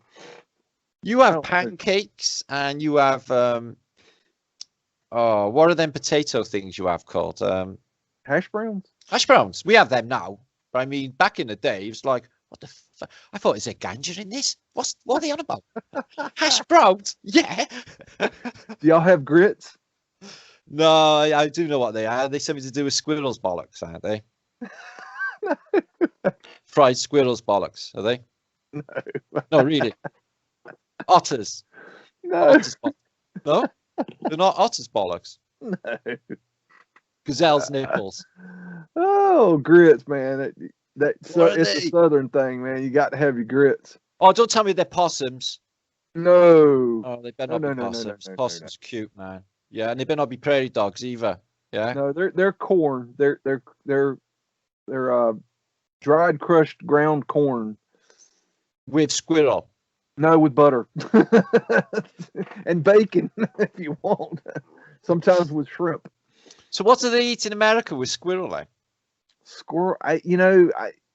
I've never eaten squirrel, Get me but some the old grits. timers You did. sure that that's not squirrel in there? No, ain't no squirrel in that. I'm going on that film. Have you ever seen that I've had film, Seven rabbit Comfort? Seven Comfort. once. Brilliant film set in Louisiana when they show you all Caucasian people and their culture. Yeah. Yeah. And they're cut off from society and they went down there to flush them out. Yeah. Because they were that cut off from society and they didn't want to be messed with. You know, they weren't dodgy or anything. They were all right. I like their music. It was a good film. Was a that reminded me of for some reason, but there's a I think I told you that I had the guy Caleb from Streets of Tartaria help me and get a Wi-Fi antenna for me so I could do lives. I explained that to you, right? Yeah. Okay. Well, I don't know if you've seen his channel, but he's started a channel and it's really good. He does mud flood boots on the ground where he goes and looks in towns and cities and looks at the buildings live. Well, he records it, but he shows himself out there looking, and it's really good. Yeah, but he's working on a theory. Got him, yeah. I was looking earlier. He's working on a theory about Brigham Young and the Mormons, and he was trying to get in touch with you about a picture that you showed several years back. I got another one. Did you see an email from him? No. Well, no, but I do have a ridiculous amount of emails, and usually if I forget them, it comes up days later, but not all of them do. If that makes any sense. He's looking for a picture you showed of a cartoon of a Russian guy with a gun that's bent in the shape of 1879, I believe. No, 1811. 1811. Yeah, I got the whole collection of them. You do? Yeah. Is that something that you can? Yes. Can you show that? Yeah, sure. He has been looking for that picture, really hard. I'm not something to do with his research. 1812. I'm sure it is. 1812.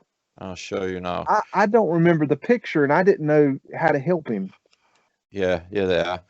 This is the one now. So these are the collection of pictures set from there. Is that the one?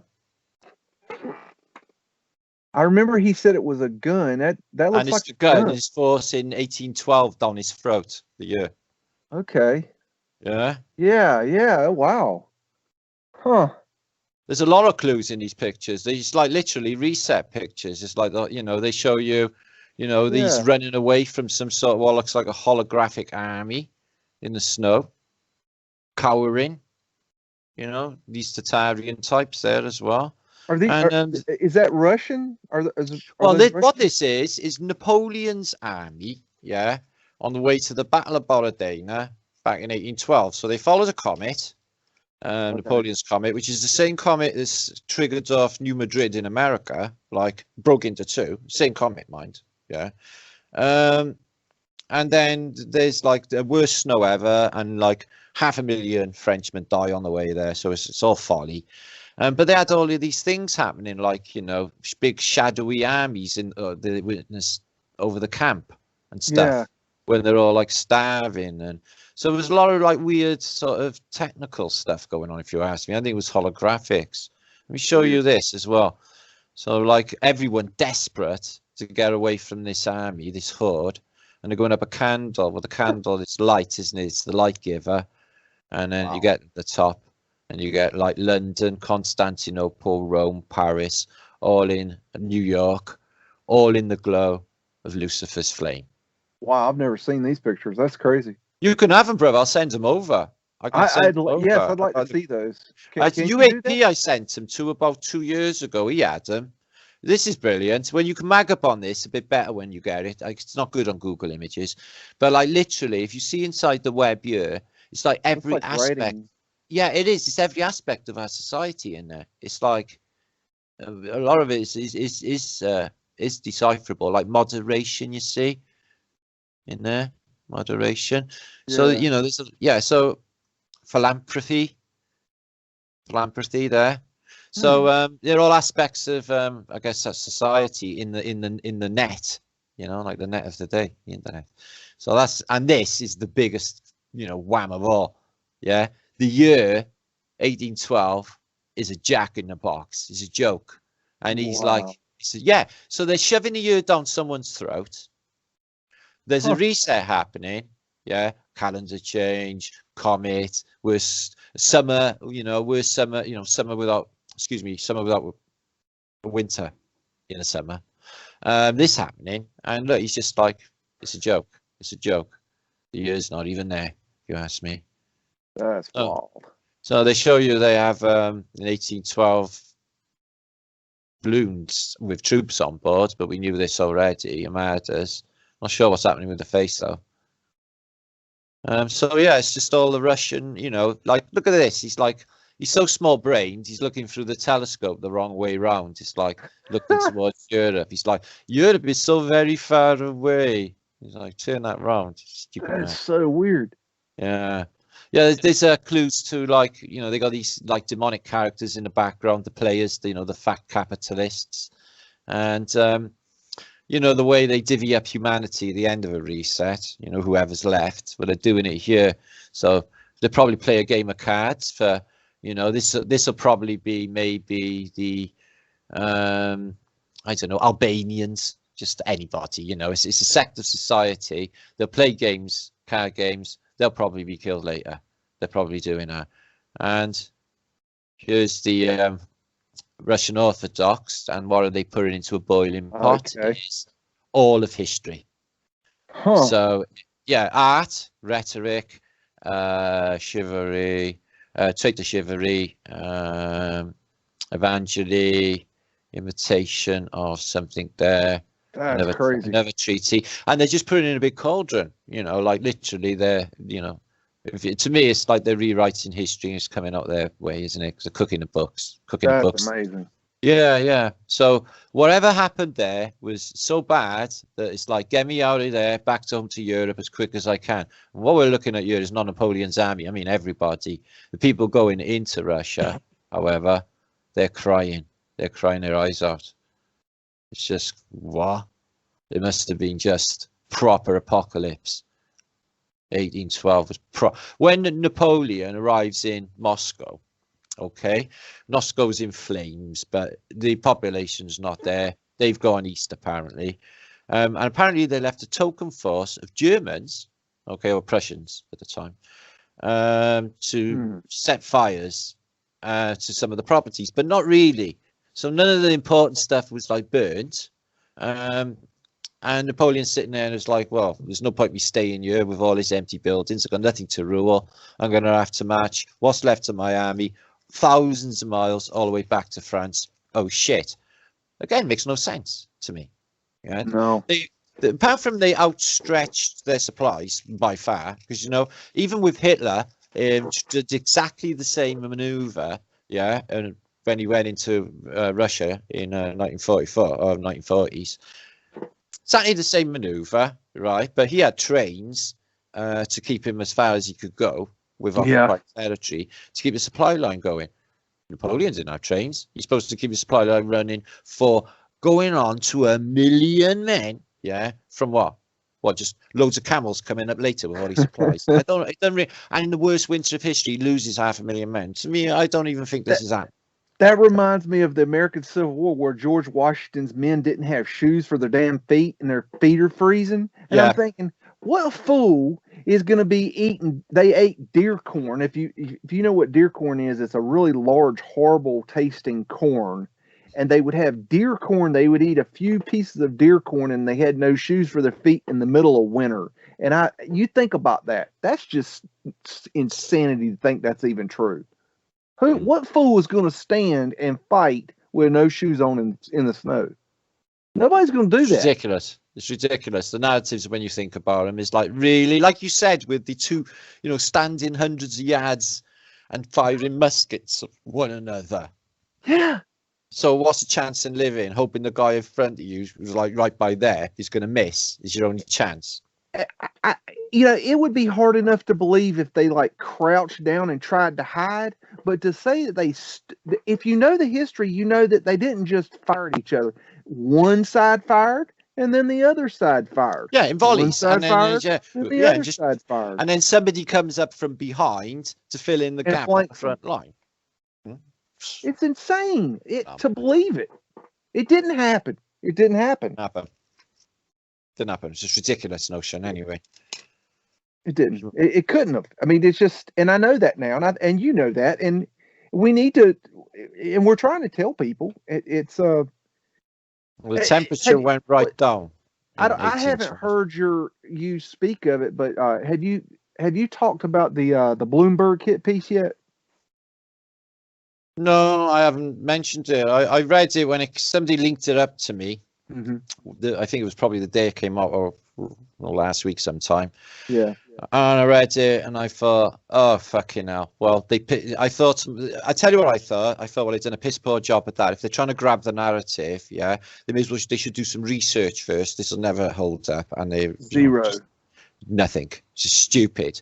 So yeah, all they did is a favor, really, as far as I can see. I know they were dishing John and stuff. But like in my head, like, so that'll bring people over and to have a look at it. It was like I stopped sharing screen. No, I haven't I? Yeah. No, I haven't. There you are. Stop sharing screen. It's kind of in between. There it is. It's like if you want to train somebody as to how to write fake news, that is a perfect article to give them. Because I can see what he's doing with the Q though. Yeah, it's like he's trying to. The thing is, right? What bugs me is like. It's like he didn't. I think he mentions in the article they had no evidence. It's like, hang on a minute. We got mountains and mountains and mountains and mountains and mountains. Like, and he avoided all of the. They didn't show one piece of evidence that we have. Not one. They said they believe that this building was a Tartarian building. Yeah, but they don't show any evidence for it. What a trick, though. The later ones we stay away from. Yeah. They're like a 1909 or a 1916 or something. It's like, hang on a minute, that could have been put there. Stuff was built then. So should we just step, like they picked like 2 or 3 buildings in the whole article to talk about. There's hundreds of thousands. I mean, I don't even know. Shit. It was a shit choice. Do you have a number? I mean, can you give a number, an estimate, a number at all? I mean, just off the top of your head, 100,000 buildings, 200,000. I get every single day somebody sends me a city on Earth with mud flooders. So I reckon I've seen more mud flood evidence than probably any other person on Earth. I believe it. I mean, today, on my feed, man. I think it might have been your mate on my. He might be on my Instagram, Streets of Tartaria. I think he is. Streets of Tartaria. And he went. It looked like a Bronxy type place, but I tell you what, he went past. It was not just the low levels; it was 2 stories below. Below the street. Utah. Streets of Tartaria does in Utah. He's going there to look. I think it is. Cool name though. I said, didn't I? Cool name for an album. It would be, wouldn't it? In the streets of Tartaria. Ooh.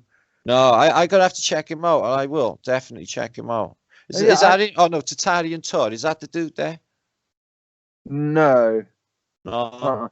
There's so many Tartarians on Instagram. It's incredible. I add some daily. Yeah, it's just like it used to be with a flat Earth. I don't know if he's on Instagram or not.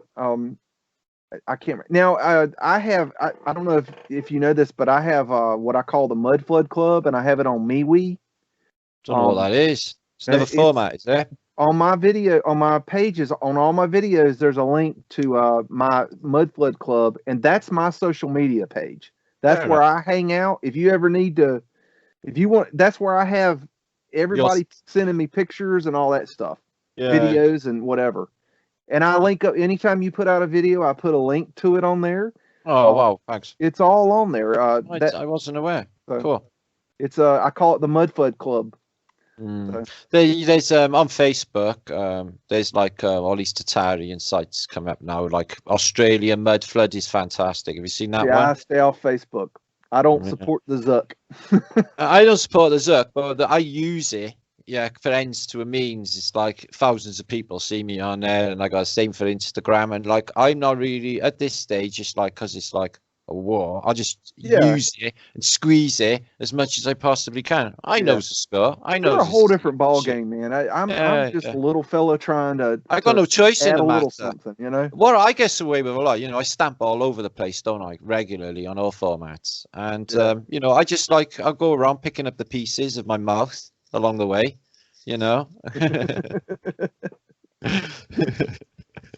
Oh man.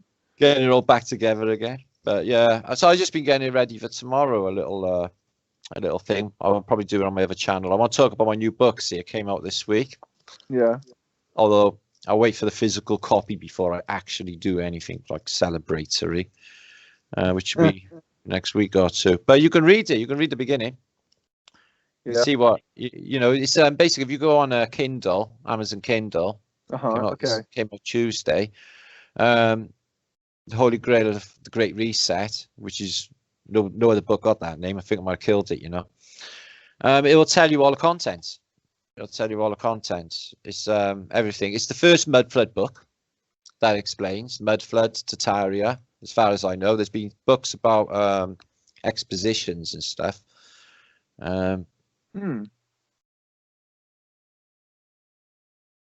People have done books on the you mean the world's fairs and things like that, expositions. And Somebody done one. I don't know what it is. It's basically covering everything that I talked about for the last 4 years about expositions. I've been talking about expositions. I looked on my Tartarian channel like 2 days ago. First time I posted about expositions was in, I think it was 2016, late 2016. And then I just went into it then, 2017, just petered out of flat earth really, because like you say, there's only certain amounts you can go on about.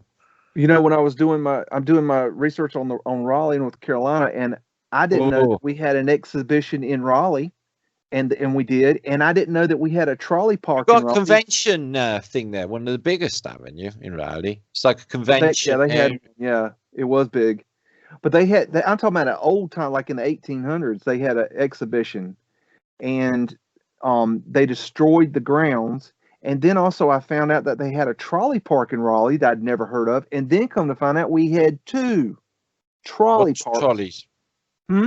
Trolley buses, are they for trolley? Trolley parks. Yeah. Coney Island is a trolley park. Oh, right. Yeah. Okay. Right. We had 2 in Raleigh. I'd never even heard of one. 2. We had an exposition in Cardiff, apparently. I found out recently. I got the list for. I thought, like, well, that's interesting. It seems like everywhere's really had one. Yeah. I was interested in it way before I started talking about it, but I didn't think there was anything in it. I just thought at that stage, I thought this is just like the most beautiful architecture. I don't see anything better out there. You know, so yeah, but I hadn't really recognized we were looking at potential older world. No, you know,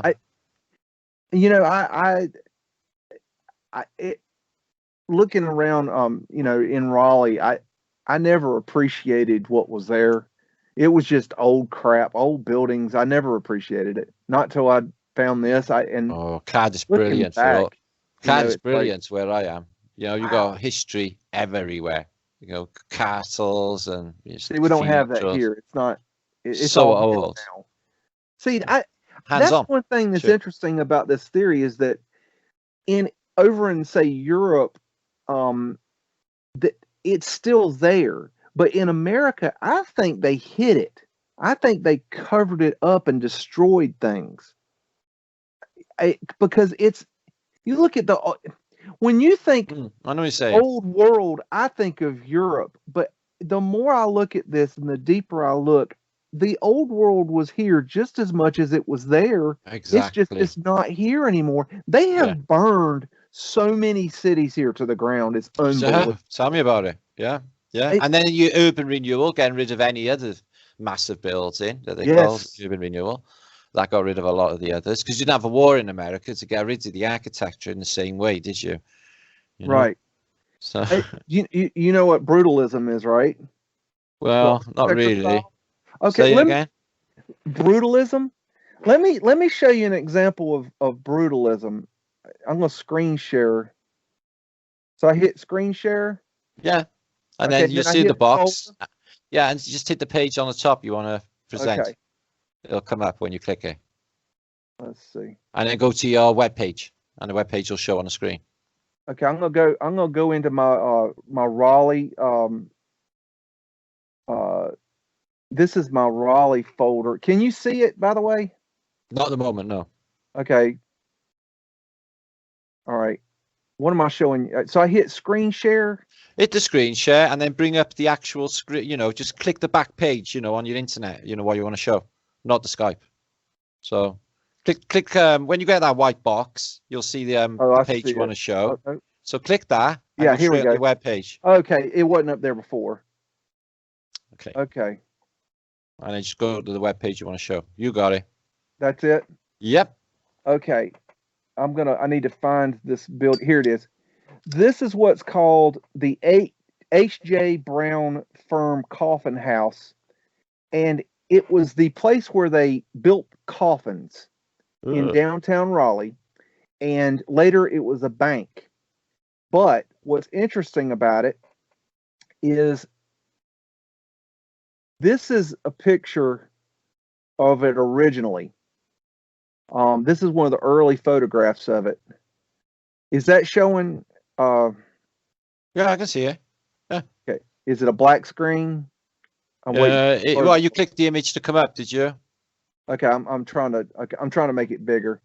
Okay, this photograph right here is the building originally, right? And then, okay, see if you can see this. Can you see that? Yeah. Okay. That is the building originally, okay? That building goes below ground, at least one story, okay? And that's where the vault is when they put the bank in. Now, they later, I'm going to flip through, they later brutalized it. And brutalizing is a form of architecture called brutalism. And what they did was they came in and they facaded over the building. So that's what it looked like my whole life. Right. But then recently they came back in. Let me back up. They came back in and they took off all the brutalism, and now it's a bar. Yeah, I can see that. And that's what it looks like today. Oh, no, brutalism is a thought I never heard of. No, that's really cool to learn. Thanks. So this is a Tartarian. Oh, and there's my asterisks. See it right there? No, he hasn't changed the page. Are you seeing that? No, I'm still seeing the bank. The bank? Okay. Well, is it changed now? No, it's still on it. I think you need to cross to. Oh, you got it now. You're on the page with the banks. I can see your cursor. Okay. Can you see that now? No. Is it large? Okay, wait a minute. Just close that page. Bring it I open, think I got it again.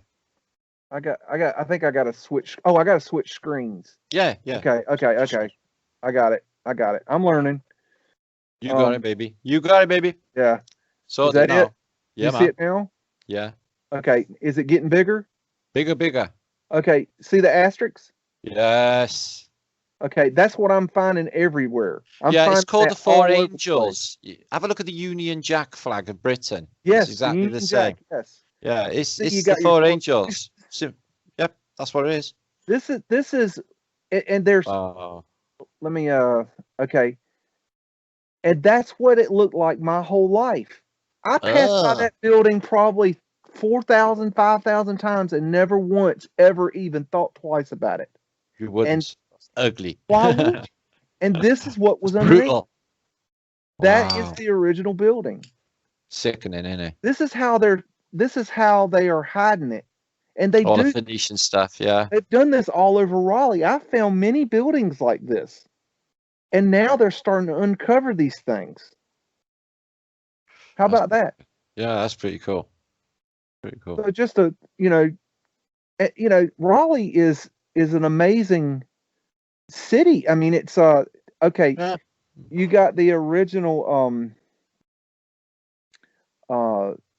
state prison, okay? Today it's called Central Prison, okay? And Central Prison is the original I'm not sure how it's absolutely torrential, the rain here, all of a sudden. Really? Yeah, it's pissing down. Okay, I'm gonna have to share the right screen here. I'll have to go pretty soon because it's coming up to 2 and I've been going a long time. All right, this is the original state prison Okay. Fucking hell. You see that thing? That's Yeah, 5 man. stories. And the story is that the prisoners built their own prison. That's the original stone wall that's still there, but the rest of it's Oh, been torn down. I'm going to flip through these real quick so you can get an idea. This is in a small city in North Carolina. crazy. Look at the size of this thing and look at the top, Mm. the towers. And it's so similar to the British ones, asylums as well. Exactly. And it's a prison. And if you look at the population of okay, that's what's there today. Oh, I never That deemed building, the same. that's what's there today. And right here is where the building was. This Okay. is the original wall, stone wall that was there. Jesus. And this is an overhead shot of it. It was massive. Absolutely massive. And that if you look at the population of the entire state of North Carolina, it was like hardly nothing when they built this. Oh, That's what you find. And right about a mile away from this, there's a building exactly the same damn size, and it's called the Insane Asylum. Figure that out. And they're always out in the middle of nowhere as well. It's like, again, materials. Got to get all that there. Yeah. From where? What quarry? I don't know. I'm gonna have to go soon. I'm like Okay. really tired and trippy out a bit because I'm like, keep going. I was wrecked and knackered before I started the hangout. You know, You sparked right up, I tell you that. Well, it's a conversation with you, bro. I've really enjoyed that. And we go in nearly 3 hours. We have. Well, you know, it's. Did you wonderful. record this? Because I have. No, I'll let you record it. Yeah. No, all right. I'm learning.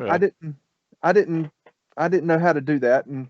All right, fair enough. Well, I'll put it up. I figured that it'd be good for you to put up as an exclusive. An extra. Yeah. Flat Earth British and Beags. Cool. Yeah. I mean that I really appreciate the time, and you know it's nice to talk with somebody that's awake. I'm gonna be honest. I'm surrounded by people that are unconscious, completely unconscious. I don't have nothing to do with them. I'm lucky. I'm in the truther community, and we're awake people, and I it's the times that I don't see them physically. You know, it gets to you. It's like online is not the same. But no, I just don't. I wasn't into them in the first place before all the lockdown and that. They're just showing themselves. So. At this stage of the game, I'm like, I hold you all in equal contempt. I can't even. You're terrible, a lot of you. It's like they're gonna get what they got coming. Yeah. I'm sorry. We're trying to help. If you can't listen, can't keep flogging a dead horse.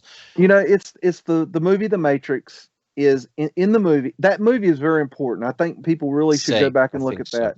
Definitely. In the movie, the guy says, or Morpheus says, no one can be told what the Matrix is. You have to see it for yourself. Yeah, man. And that is exactly the truth, because you can't wake somebody up. You can't do it. I don't care how hard you try. Everyone's waking mechanism is different, though. I've seen people wake to different, things, different subjects. It leads them all to the one, truth. And you can't do it. You can maybe seed them a little bit, but you cannot wake somebody's ass up. It's impossible. You have to wake yourself up. And it's, I think I spent many years trying to wake people up and having conversations with them. And you hook them while you're talking to them that first time. Yeah, it's the energy though. And then I find like if you're out there with your energy up, people they can see and they're like, what's going on? Why is he like that? Oh yeah. And they sometimes they want to know what's going on, and I'll share. But then you come back to them and it's like they've shut down. But I will not volunteer. I won't. I used to hassle people. I can tell them about flat Earth, and I thought, why am I doing that? They're not interested. So I'm like, I won't volunteer the information. But if I see that they're a little bit awake, like a taxi driver or something, I will start talking. But only like a little bit. We can't say what we know. I got to do little watered down versions for them, haven't I? Keep it light, because if we told them what we know. Oh, they blow their mind. It blow the circuitry in their head. Yeah, they'd just pull a taxi over and that would be the end for a while. Then it would just be. Don't worry about the fare. I told one taxi driver though, I said, the Earth is flat, and he's a Muslim guy, yeah. It's like, yeah, and he pulled over, right, and he puts his thing down and he brings out like a golden Quran, yeah. Yeah, Oh. it was really old, beautiful Yeah. book. And he just starts reading off to me passages in there, and he says, "Flat Earth." And he goes through another few pages, and he was like, you know, it's rolled out like a carpet, on, you know, and all, he's reading this out to me. And upon the dough, Yeah. seemed like over us, and I'm like, yeah, we were both buzzing our asses off as well. He was hugging. By the time we went, I was like, oh, brothers hugging and everything. But yeah, he started reading like all of the he's like, yeah, because to him, like anything outside that book is not real, you know. So if it said it in there, so I was great with him. It was like, yeah, flat thumbs, bro. I got to bounce. I need a drink, Okay. man. My mouth's All right, just man. like, I can't I even. hear you. So. I hear you. It's been All right, wonderful. John. I'm here anyway. I got you on Skype, and we'll catch up soon, right, brother? That sounds wonderful. Thanks, right, Martin, for all the time. All right, enjoyed that. Thanks, my brother. Flat thumbs. Love much. All right, see you in the next. Okay, Yeah. bye. All right, ciao, bro.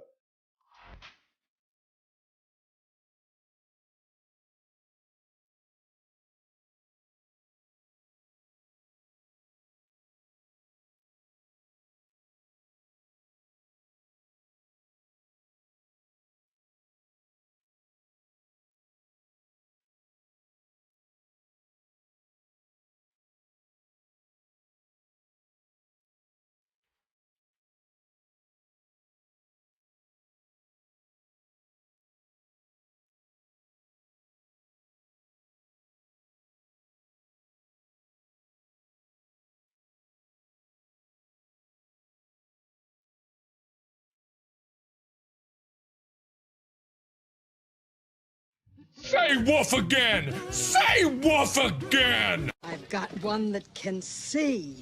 This is my kung fu, and it is strong. See you later.